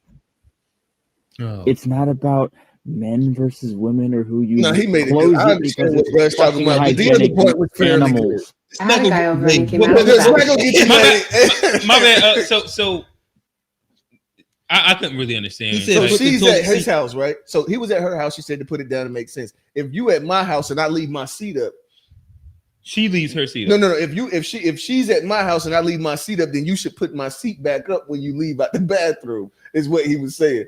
But she said, well, at the end of the day, this position's not gonna get you laid. So Oh yeah. Like that. Like if you're a guy that's randomly standing on that, that's such a dumbass. No, but I'm saying I understand how he got there. Is what I'm saying. Real the toilet chick. No, I ain't never done that. Y'all ain't never fell in a random toilet seat. Huh? I done fell. I mean, an open toilet seat. I done fell in the open Nah, I toilet ain't seat never halfway did that. sleep before. No, I ain't never Learn fell in my that lesson. toilet. Bro, went to go sit down. I'm half asleep. Fell in the toilet, bro. I said never Sounds again. crazy, Learn my boy. lesson, bro. That's that head. You remember toe head? When he had my body was small. Oh. He leaned back and that motherfucker took. Nah, this happened in my grown age. How you fall in the toilet as a grown I man? was That's asleep, bro. I was crazy, half asleep. I ain't never been that half asleep. And let me get the dude under her. This is funny too. This be my last one. Can't believe this. Watch this video, man. The fuck, like, bro, like, it's about to piss me all off over again because how the fuck, like, you's a grown ass man and like, what the fuck is that? He had a bad day, bro. Damn, that was a terrible day for sure. He got the dish detergent. For the wash. Why Hey, is it that uncle, he way? fell in the toilet too. Ain't on me. What's so funny? Okay, give me my key. I just need my key. Just give me my key. Give me my key. See, Give me my key. Where's my key at? Give me the fucking key, Quill. What? Give me the key, bro. No, I'm so fucking serious. Give me the key, bro. Come on. Y'all go in the room.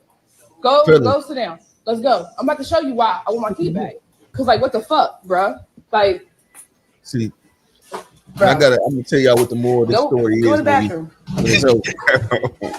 So how you was just all out there partying and shit with your friends and shit, drinking and shit, right? Smoking, chilling and everything. Get your clothes off my floor. And while you at it, you might want to check your funky ass drawers. So she kicking him out because he shed in his.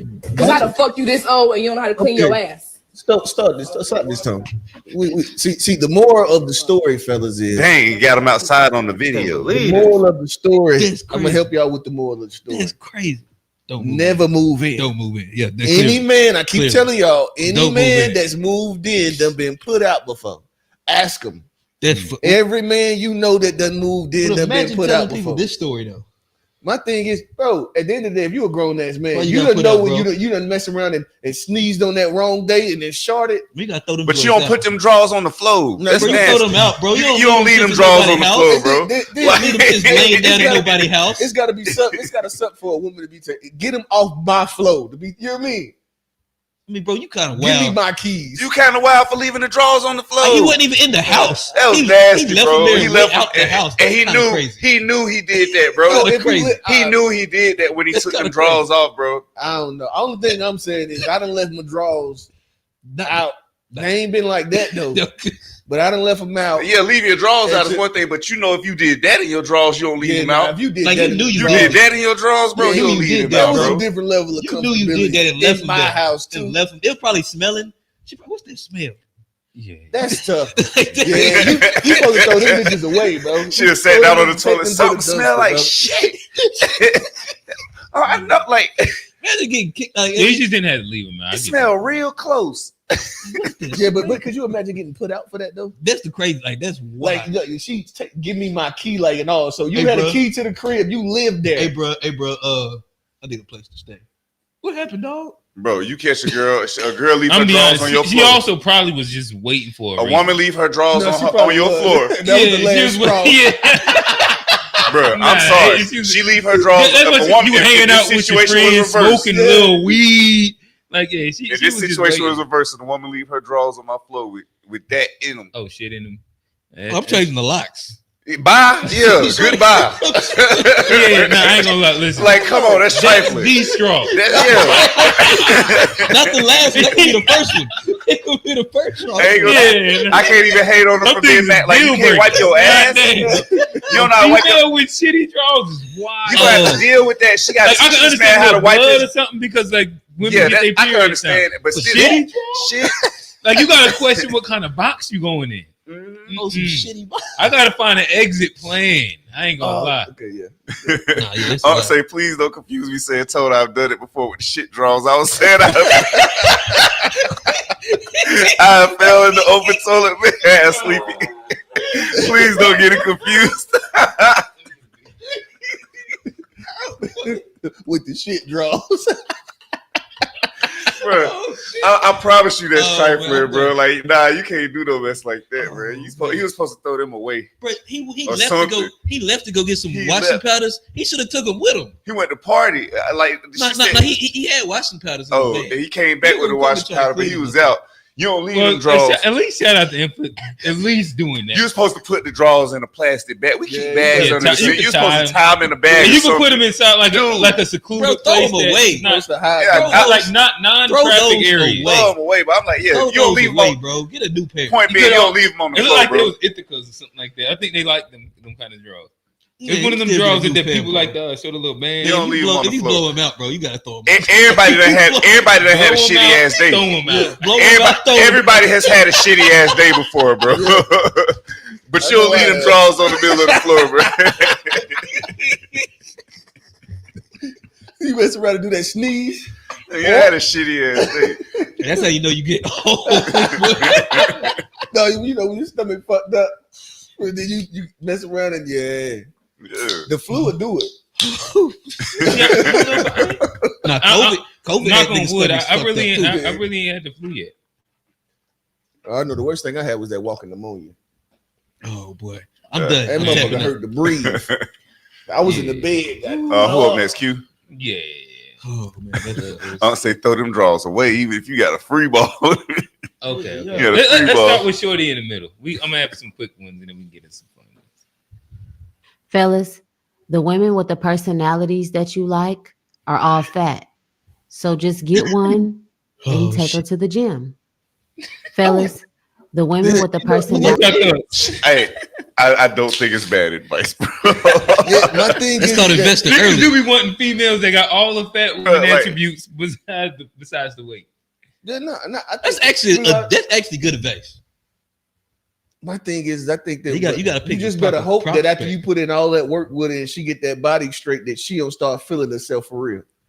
Because That'd be- I'm telling you, that'd be that- done. I know. I'm telling you, You the women, build up the for women. another. You Well, build I don't think it's that. I think that does happen a No, lot it too. does happen. I just that's like Build the up for the BBL. next You- man. You- take I the guess fat- the the thing stomach is from that the like fat. you got to understand what type of woman you get. I send, So like if she's proud that she has you as a fat woman, you might be good. Mhm. If she felt like Because now she on I IG. settled for you as a she fat settled. woman, Yeah, on she IG, gonna like go. yeah. if she felt like we equal or she settled, Yeah. Hey, nah, if a woman did that to me, Now bro, she on Instagram. Hey, niggas now is in listen. the But you know- DMs. you what I listen, do? them female like the big jumps that was dating they weight. They leave that nigga every time. I ain't gonna lie. Like you see them get that look. Like you could also tell like the fat women that used to be big because they still carry that head weight. And Oh, like, buddy.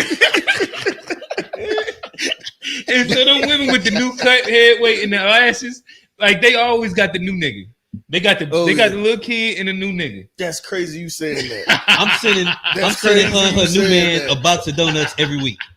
I'm fucking all that up. You getting Krispy Kreme every week, shorty. As soon as you said he is stunning herself, Yeah, as soon as she putting a little too much makeup on, Yeah. going down a little bit low. I know what you like. I was just having weight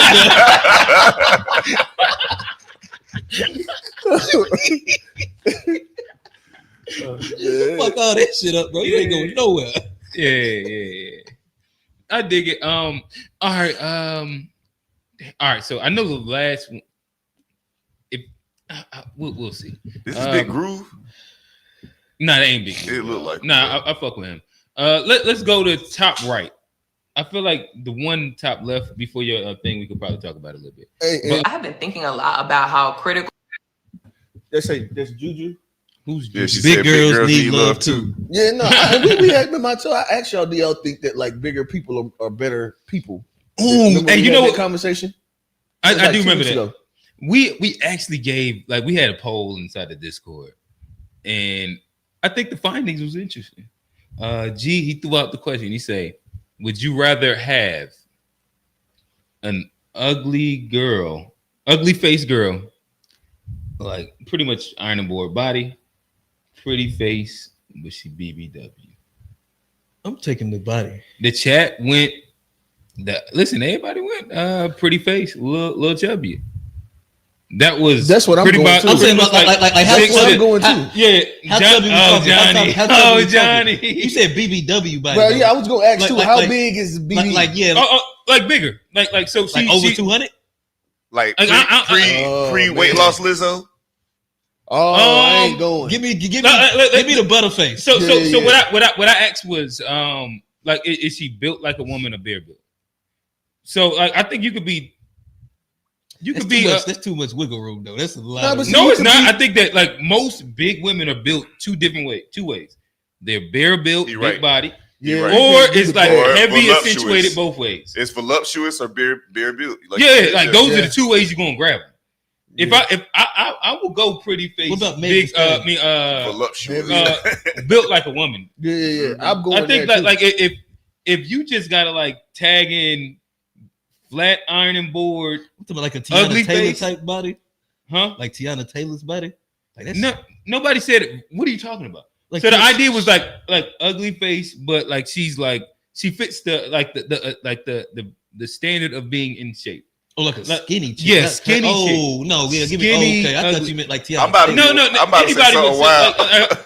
But I done did both in my day. I had to Okay. think I about thought we it. was talking about. I had Tiana. the ugly face skinny chick and I had the big girl. The big girl was more fun. and she had a pretty face. You was like, Yeah, oh. that We was talking more about- fun. And if we go to the gym, I can build you. Yeah, and then she probably what nicer I'm too. Yeah, she Yeah, got, ain't gonna treat you good. I wasn't even thinking about building her. I was enjoying. Ooh, I mean, I ain't but gonna an front. ugly joint. Hey, This would a be good tough. time. Like I an haven't had actual like the ugly BBW, joint, They both but I put in can work. understand. but like treat you good though. Yeah. Nah, she would. But man, it'd be tough Imagine as on soon you, as that though. ugly girl start treating you The bad. ugly girl has some Ooh. How you gonna feel about Oh that? yeah. Oh my She didn't God. got like an ass or some breast to grab. Oh yeah, nah, yeah. She You can't ugly. be. You I can't be don't out wanna here. be- You can't be yeah. out here with nothing to grab on. Like, And you ugly. And Oh I'm dang, tired she of ain't your got no mouth body too. though. Don't nobody want no Oh, skinny no. girl with no body. yeah, he talking Yeah. about super skinny. I thought you were talking But about like iron board built. We just talking about iron No, I don't board want no built. iron board. Okay, I think it's something else. That's an easy Yeah, decision. nah, if it's yeah, that give me the pretty face too. Okay. iron board build. Iron Johnny board say built. if you just get that the skinny one, give her a little ass. Johnny going with the ugly joint. The ass, yeah, look. I mean the ass, yeah, the ass will take you places. That ain't enough to get me to change my mind. I'm telling you. It just man, You ugly. I don't want to just keep looking at your ugly ass. Never mind. You got to take out. Well, she got a nice personality. It make her look a little. You less might start to ugly. see. You got to But get now, it now time. we got reference back to the meme that we went to. What she say? What she say? Take it to the gym. Go to the gym with Well, her. but like a lot of these bigger women have the The better personalities. the things that most guys are looking for. Yeah, no.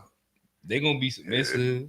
They gonna That's kind they of gonna they gonna listen. They gonna have good jokes. mean, like it's she just- just pretty it's much gonna be said, if y'all fitting. want a good woman, you only the big That's girls kind of good. It's like I mean, but generalizations are fun though. Let's not hold on. Let's not act like It's a generalizations. nah, this is funny. Don't This make for it's fun fun for the conversation. page. Oh, somebody was against it. Like, I must admit, he was talking, what Johnny said. Oh, was that Johnny? Or was that you just not talking about like not all the whole not all? Oh yeah, right now we're not all. playing a not all game. We just having some fun. Right now we just having some fun. No, I was saying it's Jack that she just put the BBWs in there. Like, dang, that's kind of messed up. Like she kind of left like. But yeah, I think if we go it has a lot of merit, generalization, though. It has some validity. Listen, There's some validity there. Yeah, like they ain't got a problem waking up and. They said they bad bitches too. Quincy? They said they bad bitches too. They ain't trying to hear it, bro. No. Or sausage. I guess sausage is better. Like, but yeah, like I knew he was going. Like you know. All right, let's go to the next meme. That's right. Get out of there. I might have ran down that. We might have lengthened this one. Pause too much. Let's go to my guy middle left. And yeah. CNN. The one you thought was Big Groove. Did you lose focus? Pretty sure we had 12 consecutive quarters of growth going into the Trump administration, and then we got our first negative with him in there. Between assassination attempts and salacious comments, were they able to make you forget that the tariffs were just supposed to be a little bit of short-term pain, and the reward was bringing back American manufacturing? Did you forget to check in on whether or not we're gaining or losing manufacturing jobs? Afraid of his economic policy. Usually the two things that were responses were tariffs will be paid by somebody else. It was going to bring back manufacturing. We're sitting here 9 months in, and the American businesses have paid $200 billion for the tariffs, and we've lost 79,000 manufacturing jobs. Did you lose focus on whether or not grocery prices have gone up or down? But prices are still going up. That is despite promises from Trump that he would get food prices down if elected. He didn't. And as Jolene Kent reports, the president's tariffs are pushing prices higher. Did you lose focus on whether or not Black unemployment has gone up or down since Trump has been president? New federal data show a sharp rise in Black unemployment. In April, we got the worst jobs report numbers since 2010. He responded just by firing the person that produces the numbers. And then months later, we got even worse numbers. What did we learn? I guess the message to the kids at home is you can't fire your way out of being a bad economist. But it doesn't matter if they can get you to pay attention to something else. Look somewhere else. Get mad at something else. Then you might just forget. Will you? Did you lose focus? I think it's really good. And the thing is that I think sometimes maybe Johnny, you was on in the after show for a little bit, where sometimes we get into this space where if you are let's say like you have critiques of the Democrat, you typically just won't critique the right and the left. You see that with so many Black independents and conservatives. Even though, again, like objectively, because I think generally speaking in the room, we all kind of like sat fairly middle. And like at a point in time, we all kind of swayed and was like, maybe I might vote for this person. Maybe I might vote for that person. Right. And I think that a part of also being independent is that I think it's fair to critique the right and the left. Right. And I think where we say that as Black people, Black like semi-conservatives, I've seen there be a struggle of actually honestly critiquing the right. Like when I get inside the FBA spaces, anytime you bring up anything, I just never see them critique the right. What do you think that is?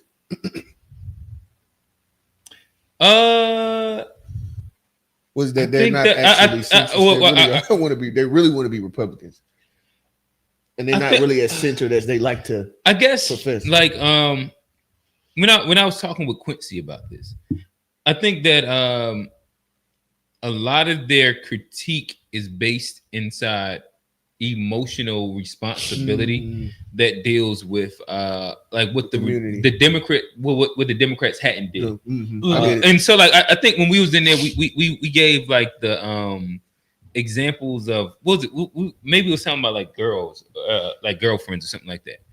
And I can't remember if I started it or if he started it, but the example was like say the Democrats are the like your girlfriend, And so like you always go with the Democrats, and like so like you got a girl, and y'all been together for like 5 years, and through that 5 years, she done cheated on you like 3 or 4 times. Mm-hmm. Eventually, you can be like, fuck that bitch, right? Right. But imagine having a girlfriend and you see her cheat on you 3 or 4 times, right? And then your next door neighbor, she's a girl, and she got a boyfriend, and you seen her cheat on her boyfriend 3, 4 times. Would it be wise for you to just go over there and be like, well, fuck that bitch, I'm gonna come over here and Cardi B, and go over here, and I think that so many of them get caught up on the idea of like, she cheated on me, so fuck her, I need to go over here I need some new pussy, but I need a new girlfriend, even though you ignore the fact that she got a history of cheating on her boyfriend. She got dropped, and nothing else has shown that she's changed. And now, well, that's cheat 1. Cheat 2, did you lose focus? You see her boyfriend, you know what I mean? Outside the house, like beating on the window, like right now. Like you see her boyfriend and tripping. the idea shouldn't be fuck that bitch. Maybe it's fuck all these bitches.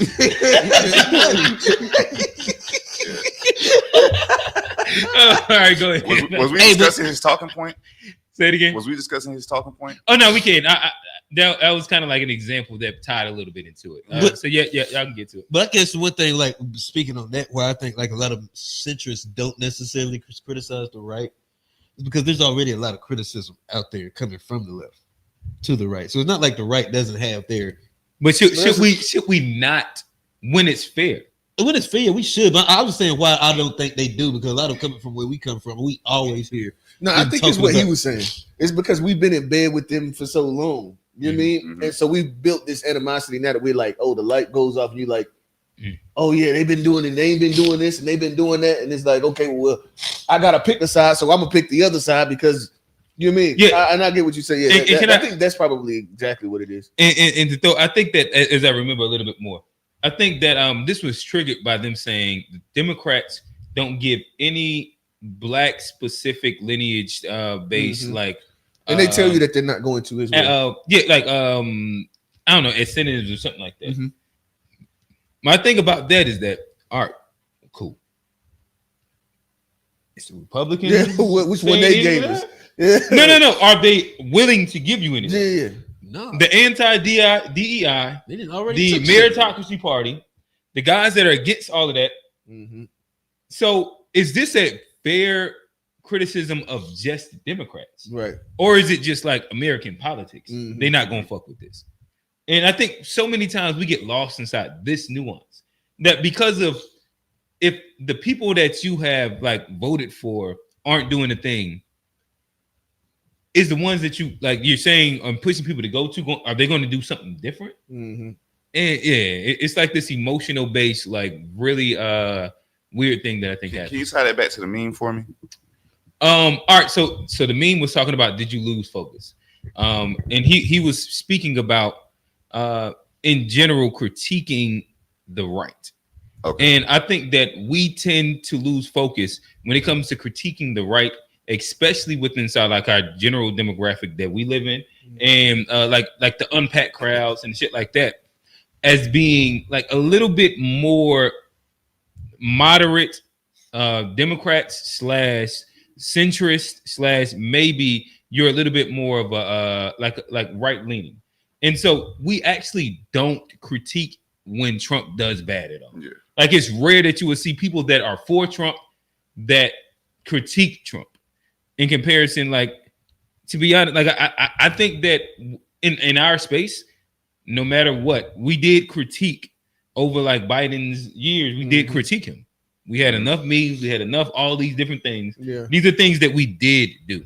And my only thing, like if I'm levying and like leveraging his comments, in my opinion, is that let's critique bad shit in general. Yeah. Okay. The only issue I had with this, and I hate having this conversation because I'm gonna sound like I'm taking up for Trump, and I'm not, because I don't like him either. But within this conversation, the talking point that he was presenting was talking about like black unemployment going up. And I hate stuff like that because if American unemployment has went up, then yes, black unemployment went up. Like, and I'm not taking up, like I said, I'm not taking up. But I think that you do have to understand and emphasize that black specific unemployment has risen. So like when you look at like the losing of DEI, black women and black men have been the biggest like culprits. Like who's lost the most jobs over unemployment over the past, like the Trump administration? It has been black people specifically. Yeah, all I'm saying is that if you have American unemployment going up, period, it's like black unemployment is going to go up. Like that's a talking point that's going to be like it seemed be affected. Yeah, it seemed kind of like I don't know. It's like but playing would the you same say thing. like if there's a spike specifically in a demographic though? So if like unemployment in general is going up at like a fairly reasonable rate.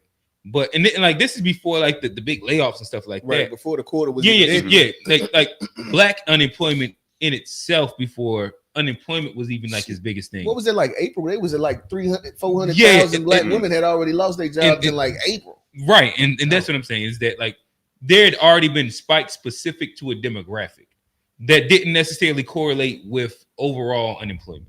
And I understand like if everything is going like that, cool. But if we're looking at like the chart and like and we're seeing unemployment go like this for all people, but then we look at over time black unemployment go like this, and then it starts doing that.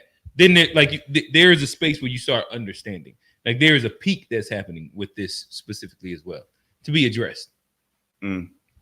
Yeah, I'm not again. Like I'm with your other talking point as far as like criticizing both sides. I totally agree with that. That's been my whole thing. We should be looking at both sides.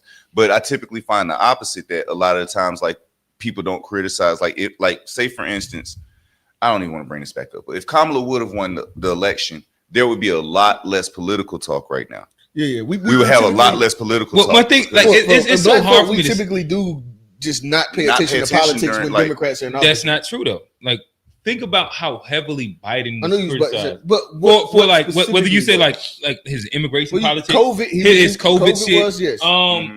Like hell, the nigga was criticized for falling off bikes for a long time. But everybody Biden was letting like it slide. Like it hyper-criticized. wasn't. People was letting a lot of stuff slide. Like see, if it's you different when you talk in about- real hold on, time, hold they on. was letting that stuff This is I what I'm slide. think people were about. criticizing Biden more so than his policies, though, too. And the thing But no, is that- I think mad policies of Biden, like his LGBTQ shit, was getting criticized.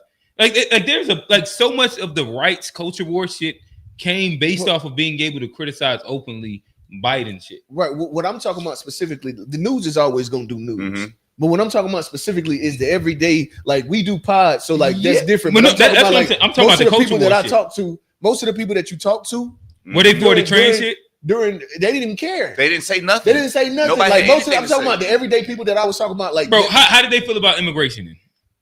People wouldn't I say didn't think they nothing. were saying shit. So who are we? I don't know. Like most We of the was black having people that I talked conversations. to, I'm not talking about, but most felt people a way wasn't talking. about like they felt. I don't know. Like so my bad. Let's slow down for a second. Who are we talking about? Like so for me, when I like generally going out, when I had conversations, let's like when I first met Todd's people, and like if you Todd's people, like they just regular ass like black folk, and they were speaking about bad Biden policies, and they were speaking about like specifically how he was doing on like immigration, different shit like that. Like this is a thing that I did see and it happened. Generally speaking, outside of we're just like there is a class of black people that are diehard Democrats. We move ourselves out of that and speak to people in our age demographic, talking about 30, let's say 38 and under. You being more, yeah. Like, I think that this is like a regular, like niggas had what I'm hella thinking of? critiques. I'm thinking of like the middle aged, like the black women that were around me. Yeah, Like but 55 those are diehard. Okay, but yeah, you just we add have the a additional conversation. criteria. Now you're talking about Yeah. a specific population. I was just thinking like those same women are super loud right now, super loud right now. I don't hear them, to be honest, but I can imagine inside like they're grouping. I don't know 55-year-old black women that have a big voice inside like the social media sphere, the political sphere. Oh no, I was like talking that. about in real life. Because I don't believe I don't guess, believe most of the shit that be on social media. People be just saying a whole bunch of shit just cause they bored. I don't really be thinking that these people. All right, so let's go. Lean. Let's go just like the general conversation. So listen again. I met my wife during Biden's term, and she's critiqued the whole shit. Like on start, she was fairly conservative leaning in general. Like she ain't no Trump voter or anything like that, but like she had critiques.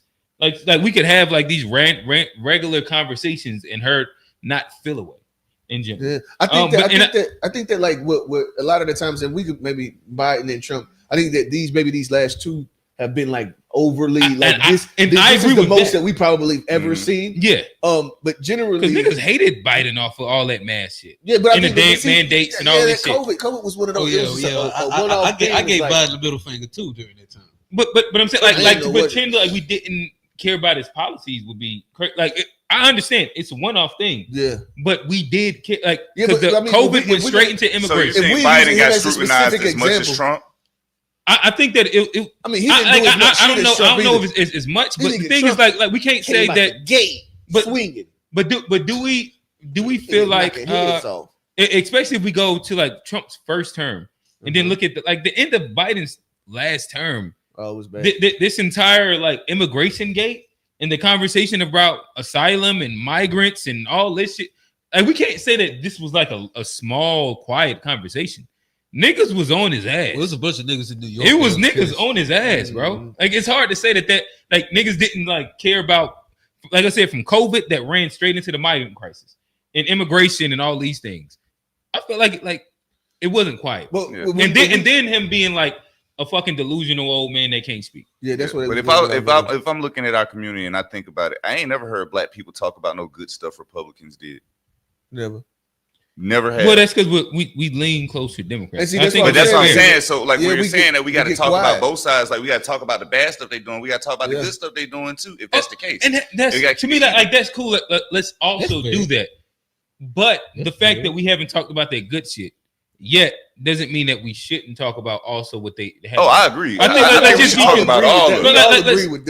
That's my. I think we should talk about all. The only point that I was saying, only thing that I was saying was that like, it does get a lot more quiet in the black community when Democrats are in office because they typically don't even pay attention to politics as much because it doesn't feel like because you won, you don't feel like you need to blame. But are we taking away Biden's last term? When you feel offended, did you hear what I said? No, I understand. When you lose, then you're going to be more involved because you want to point the finger. But when you win, then you feel like, oh, it's over for now, and you're not as attentive to everything as you were as going if you on. lost.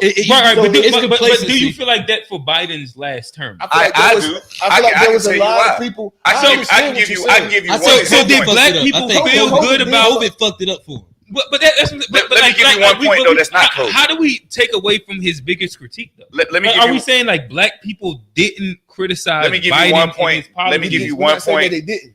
So we're not saying that they didn't. They let a lot of stuff slide before they criticized it. They let a lot of stuff slide into place before they had anything to say about it. So, like for example, the person who was bringing, like when they was talking about the transition and the children and everything, that lady who he put in charge, Rachel, whatever her name was, who he put in charge of the health association or whatever it's called, that is in charge of allowing that to happen, was gung ho about doing this. We allowed that lady to get in. Nobody had anything to say about it when this happened. That was one of the first things he did when he got in office. Nobody had anything to say about it because we was complacent because the person who we won, but because we won as a community, we was looking at it. We won. I think it's kind of natural. COVID started at the beginning of his presidency. COVID started like at the very beginning. It was the end of Trump's and again, like if you talk to like most regular black people, most of them are against any of like the trans shit that he allowed in there. What I'm saying though, they like if you talk to him, like one of the major things, even if the most effective non-factor what's the word campaign, not meme, but campaign video, whatever the shit is, promotion that happened was the Kamala's for them and they, Trump's for he and her, some shit like that. Yeah, where the policy that existed that they critiqued was already there with Trump.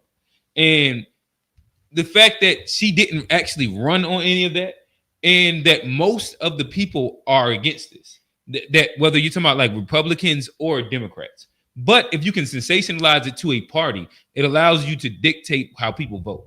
Like if you listen to most Democrats aren't like this pro-trans, let them play the sport thing. Mm-hmm. These are like the farthest reaches of this. Right.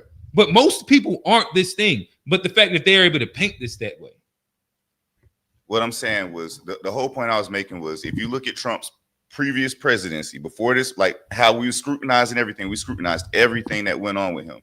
When Biden got in office and he was putting certain stuff in place, everybody had started chilling. They wasn't worried about whatever he was putting in place. We was worried that Trump was gone. That's what everybody was on. It's like, yes, Trump out of here. People didn't care what Biden was putting in place until it started coming out and you start seeing it. That's what I'm saying. They didn't care till later, after the fact. It's just so hard for me to understand it because he got critiqued so heavily on COVID, and then he got critiqued so heavily on immigration. And again, like I know, like Trump got his first term. What was the major Trump critiques? It was like how he was building the wall. Oh, but, yeah, the wall shit. But like there wasn't, outside of him just being the social media character of him. Like he had the economy kind of starting to move the right way a little bit, and like his first term wasn't the craziest to where if you just thought he was racist or something like that. No, that's not. But that was a lot of the black. Yeah, but like racist thing. That was the loudest thing. Yeah, but like there wasn't like heavy critique on his actual policy like that. Yeah, let me clarify. I got to go back and think about it because like how much did he actually? What did he actually do? What were the main things that he actually did? We don't remember. All we know is they was talking about him every single day. It was more race-based stuff. There was, but there was also a lot more fear about stuff. What I'm saying is there was it's happening now though. Yeah, he's doing the shit now. Yeah. Matter of fact, I'll explain it like this, and then we probably need to move on. But the thing that disappointed me at the end of that Trump presidency into Biden, because I was actually excited to see it happen and it didn't, was there was a level of complacency that ended up coming out of Biden winning. There was a lot of scrutiny, and I was proud of us for doing that. I was like, yeah, black people looking at everything going on. We ain't about to let nobody, no matter who in office, get away with nothing. And then Biden came into office, and everybody kind of relaxed something. He did not get the same scrutiny until later years, after everybody, like them first 2 years and stuff, nobody really had much to say. It was so what would you say are like effects. during those first 2 years, things that he passed that would be scrutiny worthy? So like even if we look at immigration wasn't really something he even passed. What I'm saying, he just didn't renew the bill that allowed facilities. That. Nobody had anything to say. He was making decisions, and people was letting him make decisions because they was like, "Oh, he's not in the right mental." So I'm asking like, what? Because like if we move COVID out the way, because y'all, it seemed like you're saying like let's not critique how he was critiqued for COVID. What are the other things that we are saying that people felt the way about that just let or people just let slide just off the string? So maybe I can understand what you're saying because I don't really understand. What I'm saying is there was a lot of laws that got passed under the guise of a lot of different stuff. Even and I don't have no specifics to give you right now, but there was a lot of different laws that got passed during that time that we end up feeling the results of later on, and then people start complaining about it. But he was passing the laws, nobody was paying attention to it. If it would have been Trump, we would have been paying attention. What all I'm saying is that the same thing you've been saying the whole time. We need to be just as much as we was adamant about scrutinizing on Trump, we need to be just as adamant about no matter who's in office, we need to be adamant about scrutinizing that hard. Okay. Y'all knew that they taking the all of the THC and that hemp shit. I had that it in was my a part memes. of the big beautiful bill. Well, the Delta 9, they taking all the fake all of that stuff that he put in the office. I had that was in my memes. So I did have a criticism today. Within a year, and that shit's going away. Yeah. We fuck with that, don't we? I don't fuck with it. Damn, we fuck with that, don't we? Yeah, I fuck with it. Take that THC out them goddamn. They take it because they take THC-A, the Delta 10, all the bullshit. Like, oh, they leaving the good ones. Well, no, that's all of it. Yeah, that's you ain't gonna get shit. That's all of it. That dispensary shit's over. Like they were. I like it. Listen, they were selling real weed in those dispensaries. Get off them vapes. Get off them cigarettes, man. Y'all niggas don't. Oh, you talking about cigarettes? That ain't got nothing to do with what we talking about. See. This is my thing. And that kind of goes into my question. See, it's got your ass with too. No, look, I said I wasn't with it. Even though I don't go and buy the CBDs and all that shit, but I think that you should be able to get it. especially if it's not real weed. Cause like they dumb it down so it's not the like illegal stuff. Man, Yeah, I think you should be y'all able to get niggas it. would be all right. But I don't fuck with that. Let's get off these substances. Oh yeah, no, it ain't that. They about to get rid of them oils and stuff. That was in my memes though. I ain't gonna even go Hey, there. play the yo-yo one. No. I think let's get off. I had that one too. Because I had this shit in my too. Because He said, "When you sleep that motherfucker, Boy, boy, they sleep up all them niggas that can do the triangle. I can do the triangle. I All used to do right, the triangle. you want your I used to say that memes shit or- around the world and back. Oh, around the world, I it's can on do you. walk the dog. It's on you. You want your memes or yeah? My boys used to walk the dog with that motherfucker. Yeah, walk the dog. I used to do that too. Where we at? Oh, let me pull it up too. Yo-yo. They done changed where the location of the John is. Oh, I had the Trump John. Okay. Oh, go to up 3. Old buddy in the car. I thought this was hilarious. That girl in the store. Man, I ain't never seen one of them motherfuckers in real life, mate. Get that fucking camera. I like the video. Look at the store, Jay. Here in the goddamn van right here. I just thought that was so amazing. How you not never seen a midget before? Man, I ain't never seen a midget in real life. You seen a Jake? Come on, Jake. Jake, you need to see that little motherfucker. You ain't gonna look at it? So you ain't gonna look at it? I'm so excited, yeah. I have never seen one of them motherfuckers in real life, man. Crazy. And I ain't gonna lie to you, he jumped out like he was a big motherfucker in that van. Like, that motherfucker got out of Jake and went 3 foot. hey, the fact that he jumped out like he was a big motherfucker. I was like, how do you jump out like that? That to me, that's like hilarious. I actually seen one for the first time in real life in Target like 2 weeks ago. Not in real life. Oh, buddy. Wait, what? Yeah, I had never seen one before. You know, as a girl who went to high school with us, that was a little person. I had two that went to my high school. What? Yeah. What? I ain't never seen it. Hey, the next time little person wrestling in town. Ray, you need to have more empathy. The next time they got the little people wrestling in town, bro, we going. Yeah. Hey, tell Ray he need to have more empathy as a tall person. I have empathy, bro. Oh, fuck. Let me see if it's off of A Black shit. A Black had a funny 6'2" up diss song. Who? It was for niggas at 6'2".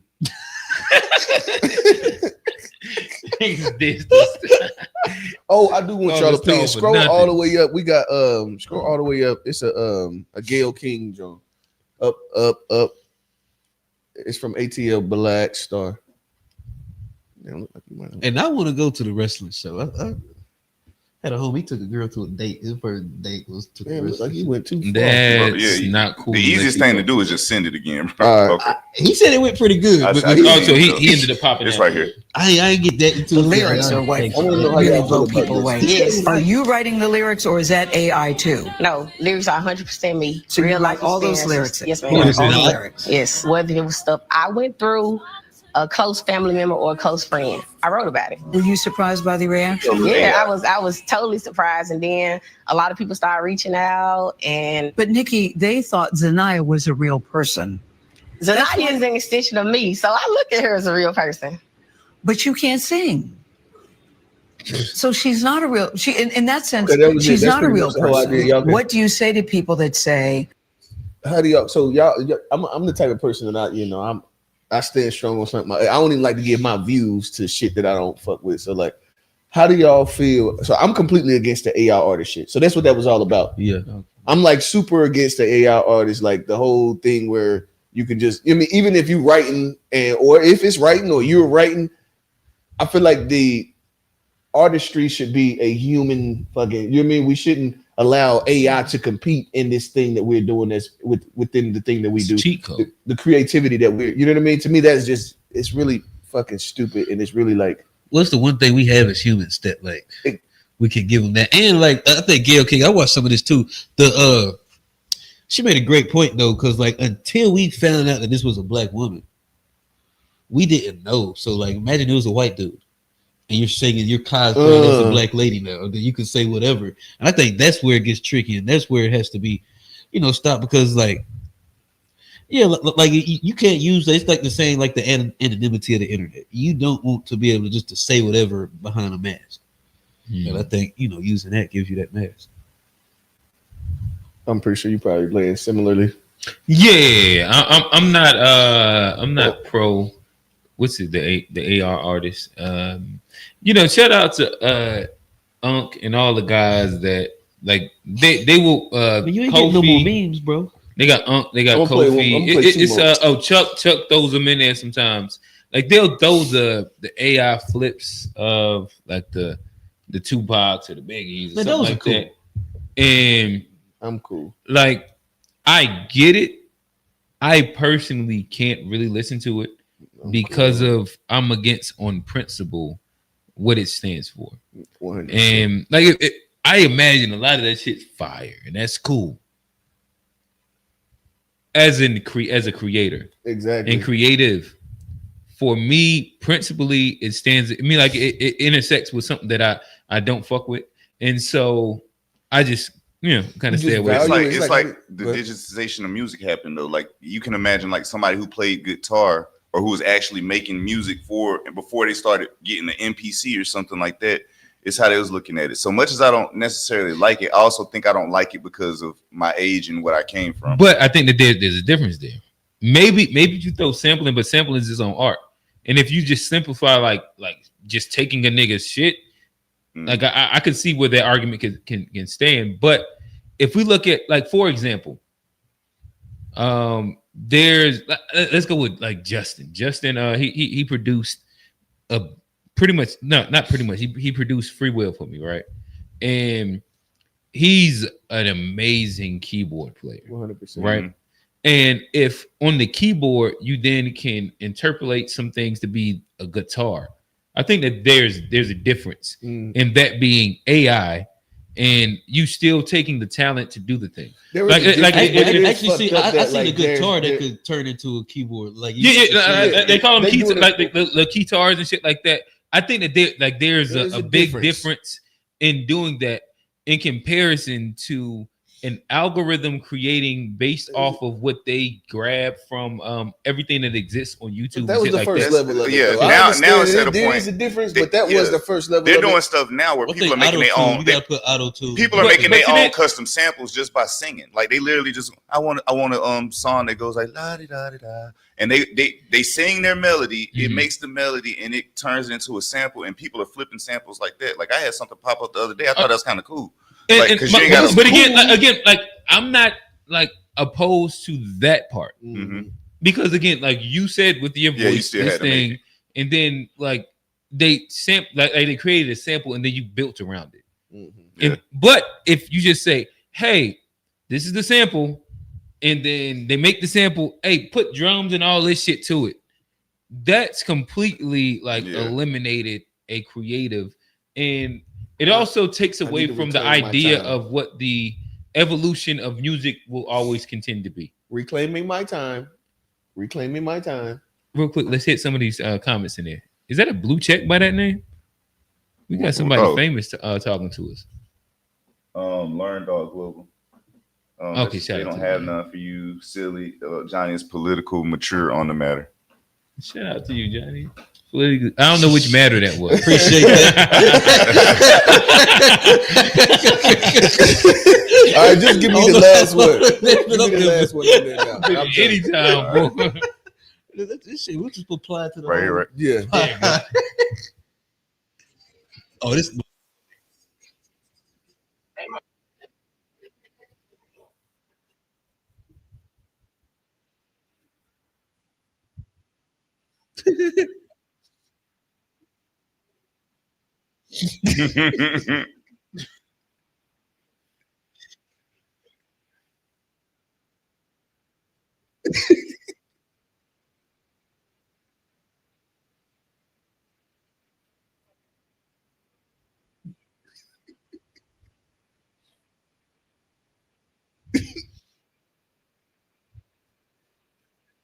Oh shoot, I ain't put up a video. My fault. I forgot.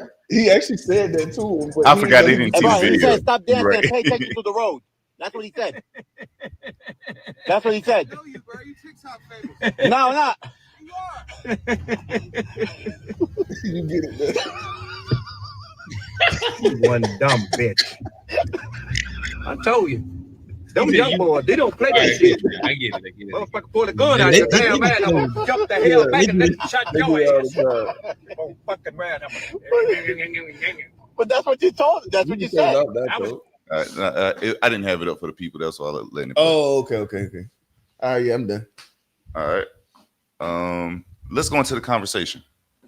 I'm forfeiting my memes. Okay, so this week, my question was just a little bit. Then we've been talking about politics a lot. I was trying to. Well, anyway, we can see that like the right is going into, and I kind of felt the same thing about like the THC being removed, that whole thing, them removing the weed, and you know what I mean. It's they're going with they're making the religious. Well, at first it was there was a thing that they was pushing. The Republicans were standing on the religious thing for quite some time, and it seemed to have been tailored off, and it became one of the kind of the behind the scenes things. It was more of a felt not heard kind of thing. Now you can see that the volume on the religious ideology and that stance is getting louder and louder and louder and louder. And so at first I was going to ask the question, is America the new Sodom and Gomorrah? But then I was like, well, let's just make it a little bit, you know what I mean? We ain't going to necessarily have to go into the biblical side of it, even though I still think that that's a fun conversation as well. But if we can just use the Republicans starting to be much more loud about that religious side, do you think that that's so? Do y'all think that that is a winning strategy? I think the Republicans are doing the same thing that the Romans did, pretty much. Like, because religion has been used as a control resource for years, and even the more I kept researching into it and everything, you really see how like they took over somebody else's belief and then turned it into something else. So I think that's the same thing that we're seeing now. These people don't actually believe what's in the Bible, but they want to put out whatever they want to tell you what they say is in there, and then they want to make that the rule, or they want to keep pushing on like that. Yeah, so yeah, I think it's about the same thing though. It's going to be used as a control mechanism. It'll probably work with some people because there are a lot of people who think they doing work for God or on behalf of God, and they believe that they're aligned with these people. And doesn't that do you think that makes it the extreme more extreme when you put that religious? Well, I think a lot of most extremism, like in the world, like can tie back to religion. Like religious extremism is some of the most dangerous kind of extremism. Like look at Sudan and look at Gaza. Is there more extremism than religious extremism? You say what? Probably not. Has there been more bodies for that? The more extreme versions other than no. Is there a more extremism than the religious extremism? I don't think so. I think that we've seen the most bodies have been blood have been shed on religious undertones, or overtones. So it naturally leads there. If the right is trying to use that, it's cool, and I don't think it's a winning strategy just because because of that. But then also like morality, like if y'all don't even believe in it, you're gonna put these fake morals on everybody else, and it's gonna try to let you control people, but it's going to backfire because most people aren't Christians. Most people don't necessarily believe that. And so trying to use that religion to control America, not all of us believe, I don't think that's going to work. And it's hypocrisy. We're a secular state, and it should stay like that. And the more you try to bring it back to a religious state, I think it fucks up the fundamental founding of America. You know, the crazy things like for me, so like you say, like y'all know I'm the traditional guy, and so I actually disagree with you, right? I think that the more we get into the secular side of things, the more like we already got porn is accessible just as easy as any other fucking website. We got gambling, we got all of these. We continue to allow the more negative what the things that were once looked at as degenerate behaviors. We are normalizing the behaviors in this. We continue to do these things, which I understand is like, damn, it is a free country, right? And you should have been able to make the decision to do the thing, blah blah blah. I understand that as well. But do we think that this is going to be a net positive? The more and more that we unlock all of the, you know what I mean? Now we got and I'm not saying that I don't have a I'm not saying this to say that I'm against this stance, but the putting the LGB stuff and all of the cartoons, and you know what I mean. Like we're pretty much opening up this box to say everything is okay, and we're not going to. But I don't think you need religion to go back. Like you don't have to like agree with like where we're going, but you don't think we need necessarily like religion to stop that, because and then also like Christianity, like whether you agree with it or not, I think we should have the right to do that stuff, and like whether we do it, it shouldn't be based on whether I have the right to do something. Shouldn't be based on the words of the Bible. But do you believe that? Do you believe that we need saving from ourselves? Probably, but I don't think religion is going to save us. I don't think like trying to use religion is going to be the thing that saves us, though. So like, I don't think like, yeah, because religion like. It's salvation, but it's also set to condemn a lot of people too. A lot of people use religion to condemn people. Like look at the Muslim world. Like look at a lot of the most religious countries. There's a lot of persecution that comes in there. So if you don't listen to everything that in this religion, we don't have to give you citizenship, treat you as a right. We don't have to do anything. So it sets up a crazy like. It sets up a lot of what could happen if you just base like all your morality and all our laws on what this Bible says. Because like, yeah, you see the crusades and everything that happens. If you choose not to, or you disagree with what's in that Bible, then what do they have the right now, to do? The crazy to part about it is the Bible actually gives you the room to it. The Bible is actually what the Bible actually says. They're not doing what the Bible says. And that's the Bible gives you the right. The Bible wants you to make that choice for yourself, not for the government to make the choice for you to follow and believe in God. That's what the Bible talks about. Yeah, that's what the government should do it. Like, yeah, exactly. But I wanted to make sure I clarified that, so you know, like it's not the Bible's fault. Well, and I'm not talking about the Bible. I'm talking about those people that are telling. Yeah, it's the people. I want to clarify that point. That it is the people who are perpetuating these things with these religions. It's not the book. It's not just the book. In some cases, it is, because it is some books like. It's some books that tell people to do stuff within a book that is violent and everything, but the Bible ain't telling you that. And like the Bible ain't telling these people to do the stuff they doing. In fact, they preach against them. It's against them. And in most, like if you actually read the story of Yahusha, who people call Jesus, you actually read that story and the people he was fighting against and understand like he was a Hebrew living in Rome with it at this time, and they was under Rome rule or whatever, but they had like you got to actually understand what's going on in the story and what's like a lot of people using this stuff are blaming the Bible and for the religious persecutions or the religious battles of the world, and what it's really been is the people who are perpetuating the belief or the fake belief or whatever they're perpetuating their own using belief it for power. And but that's their gun. Mm-hmm. It's their gun. It's their weapon. So they're weaponizing the Bible. Not that the Bible is bad, but if it's being weaponized. So what I'm saying is, if it's being weaponized, do you not need a weapon too? Like, if this is or do you not need to be aware of how the weapon even works? They're weaponizing it, and it actually is a weapon, but it's not in the way that they're using it. It's for you. Yeah, but this but my thing is like if they're using it to make the laws, like I then have to like follow. Then you need to laws. understand what it says in there, so you can understand how they're making the laws and what laws they not follow. Like you need to understand. Yeah, but I still have to follow their laws though. Like if I still have to follow. If I'm in their country, I have to follow their laws. Whether I still have to follow their laws. Yeah. Okay. So now I'm kind of understanding that I should have really just went with the whole Sodom and Gomorrah one, but we'll keep because we're already here. So we're seeing like even like what is it called? Not the incel, you call them something. The blue goipers. Goipers. From my understanding, they're leaning into this the religious they have. Yeah, like Nick Fuentes is a white, but they also grab the white part, but they're white Christian nationalists. And so KKK, that's what that sounds like. You said they grabbed the white part.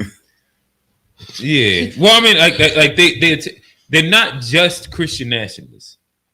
Like there's a racial component to it as well. Oh, okay. The white supremacy part of it. Then on top of that, these people be sitting there preaching a message. They be like they preaching the messages and they telling you, yeah, just say this in the Old Testament without the understanding that, hey, these was rules that he gave to this group of people over here. He gave these rules to the Hebrews, this group of people here. This wasn't for everybody in the world. Like a lot of people is using stuff that wasn't even meant. It wasn't like people don't read those, so they don't know this.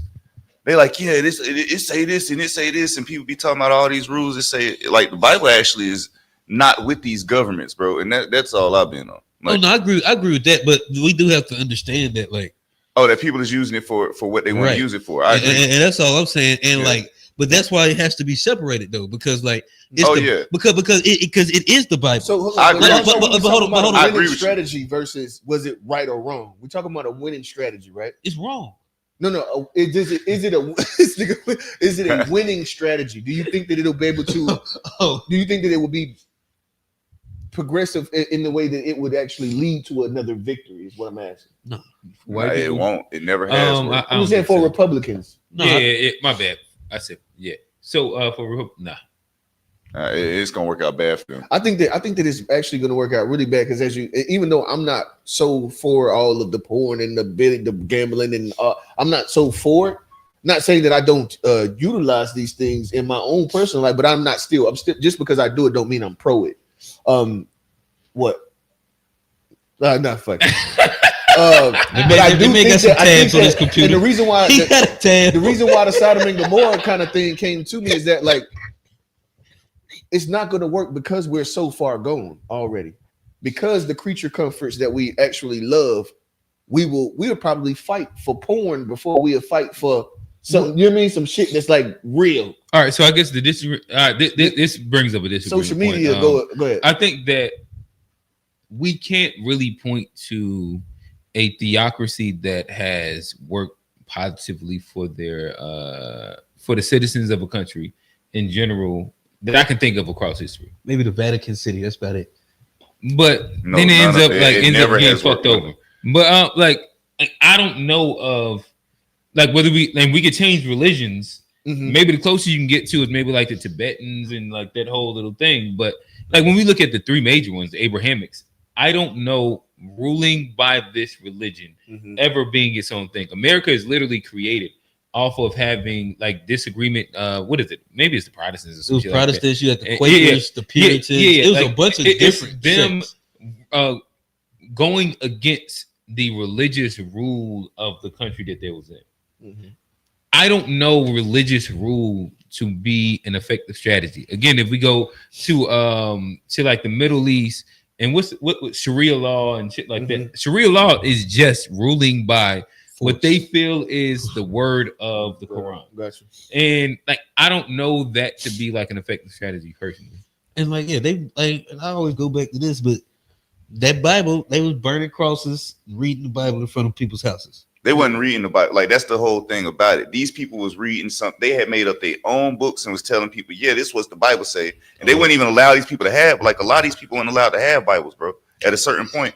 But you end up getting like you had the Protestant Reformation where stuff started changing. And that's how you got all these other religions that came out of like Baptists and Methodists, all of that stuff. Yeah. You had the Protestant Reformation that started happening because they started going, and then it kept going from there because it was people who was within the Protestants split, and the Protestants was like, oh, my church split off from the AME to the AMEZ, got CME. It's all the different, but it's all based from a false premise in the first false. When they say AMEZ, that's Zionist, right? AME Zion. No, AME Zion. No, Zion. Hey, you tried us, bro. He tried. That's crazy. Tried us. Damn, man. I just listen. I literally didn't grow up in it. I seen this, but I thought that you was like. I don't even know. I know the Z. I feel like I've heard Zion or Zionist or whatever. AME Zion. I'm just asking that. I thought you'd be funny. I thought he was too little smirk and shit. Listen, if there's a joke there, I'm gonna find it. But like, I don't know if there's a joke there because I don't know the information. So I'm like, so what the Zion thing? What that has nothing to do with being like Zion. It's Mount Zion over there, but like it refers to Mount Zion. Like, and Zionists, what are they? What is their relation to Zion? Well, Zionists. Well, I think Zionist was because Zion is in Israel or Palestine, wherever you want to call it. Oh, talking about the mountain. The mountain of Zion. It's an actual mountain. And it's like right across from like Jerusalem. What is the difference in Zionists and people that appeal to Zion? Well, Zion is just like the homeland. It's just the homeland. Like Zionists are people that were wanting to return to the homeland. It became a political movement. it's almost the difference between being Hebrew and being Jewish. So Zion is the place. I don't know how to Zion explain is that. So Zionists believe that that's their homeland. Yes, that's the whole. So premise. would Hebrew Israelites be Zionists? Probably. I don't know. That's all. I don't want to answer that question wrong. Yeah, no, I'm sitting there learning because the way that he's pulling it and it makes sense. I understand. Exactly what I've never really thought about I didn't think why about they would either. call it Zionists, but it's Mount Zion over there. I think we need to research that a little bit more. I'm not sure, but I need to research that some more too. Well, I know where Zion came from. I'm coming from like A&B. Yeah, Zion means something different than Zionist. That's what I'm trying to understand. But Zion is in the place that they're talking. You're right about that. It's my question more so is about the meaning of Zionist. I don't know. Well, it might not be that exact thing, but Zion is in the place that they're claiming as their homeland. You're right. That's true. That it also refers to the people, and that's why it's so important. But I think it's become a political movement now, so it means a lot more than what the actual. And this is actually all stuff that's predicted in the Bible. That's what I'm saying. All of this stuff is in the Bible.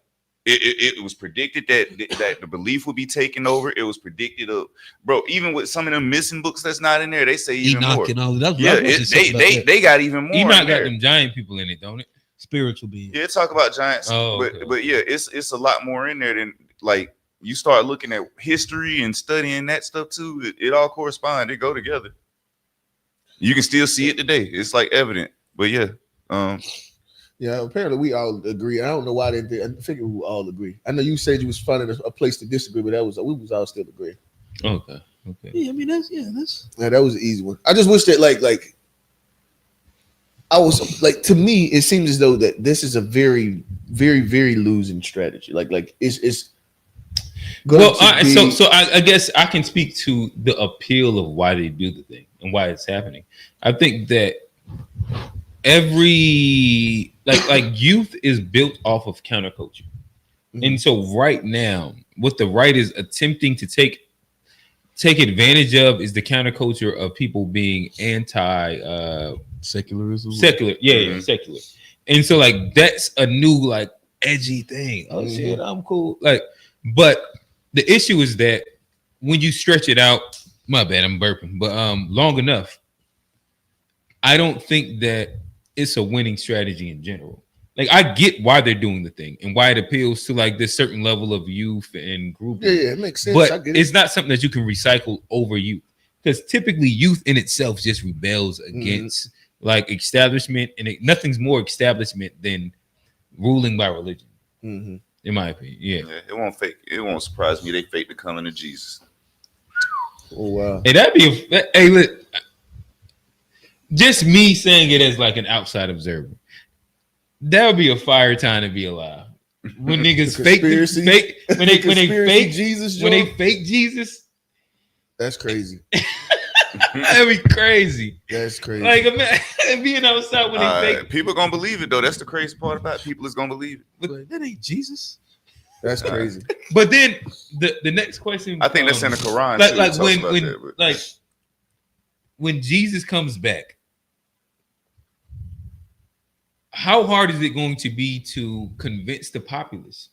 What are the things that he would have to do to convince? Well, I mean, but I'm saying, but that's how much are we going to blame on AI? I'm saying, but that's part of the original story. Yeah, that's part of the story. Back then, he was healing motherfuckers, feed people with 2 pieces of bread and 5 fishes.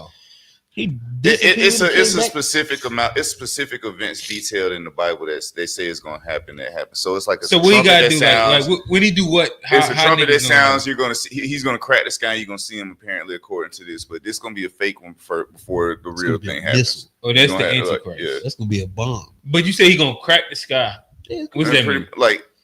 Pretty much he's going to go the same way. I get on my nerves, bro. Stop talking to this nigga, Tone. Hey, all right, bro. I just asked. Stop talking to him, Tone. I see what I can see it.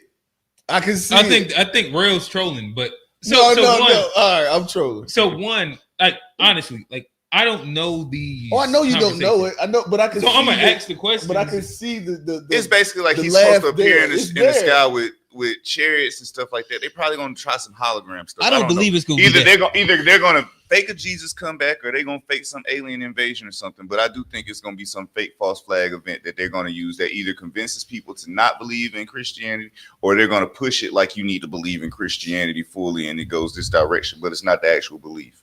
If that makes sense. I think it's gonna be a bomb. I think it's gonna be a nuke. It's gonna come out. A nuke? Yeah. And we done. Yeah. Finito.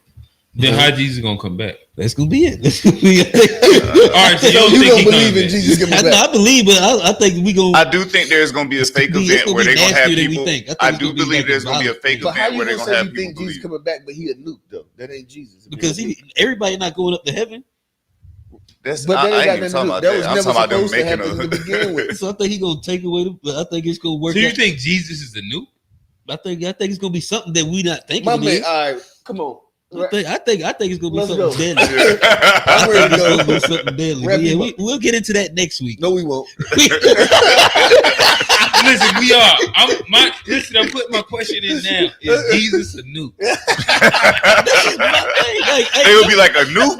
Did you say a nuke? Yeah, like a nuke. Yeah, Cap. Like he be shit. That's what I thought. Yeah, I think he's gonna come back. Oh shit!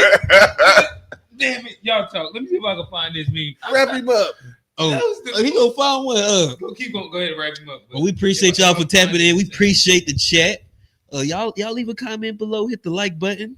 And y'all tap in on all social media at the To Be Fair Show. So Facebook, Instagram, TikTok, and Threads. And we'll be back Wednesday 9:30, Saturday 8:30. You catch us here 6 p.m. on next Sunday. And and shout out my boy Quincy too. You see what we did? Ooh, 65. Are you serious? Talk to him. I waited all show for that one too. I was hoping you would have popped up here, but I found it. All right. Hey, Tone. Please go to my memes really quickly. As we speak about those guys, it should be the most recent one. There you go. She with the noops now. She with the noops now. She with the noops now. She with the noops now. She with the noops now. She with the noops now. She with the noops now. She with the noops now. Oh my god. She with the noops now. All right, we out. That shit was hilarious.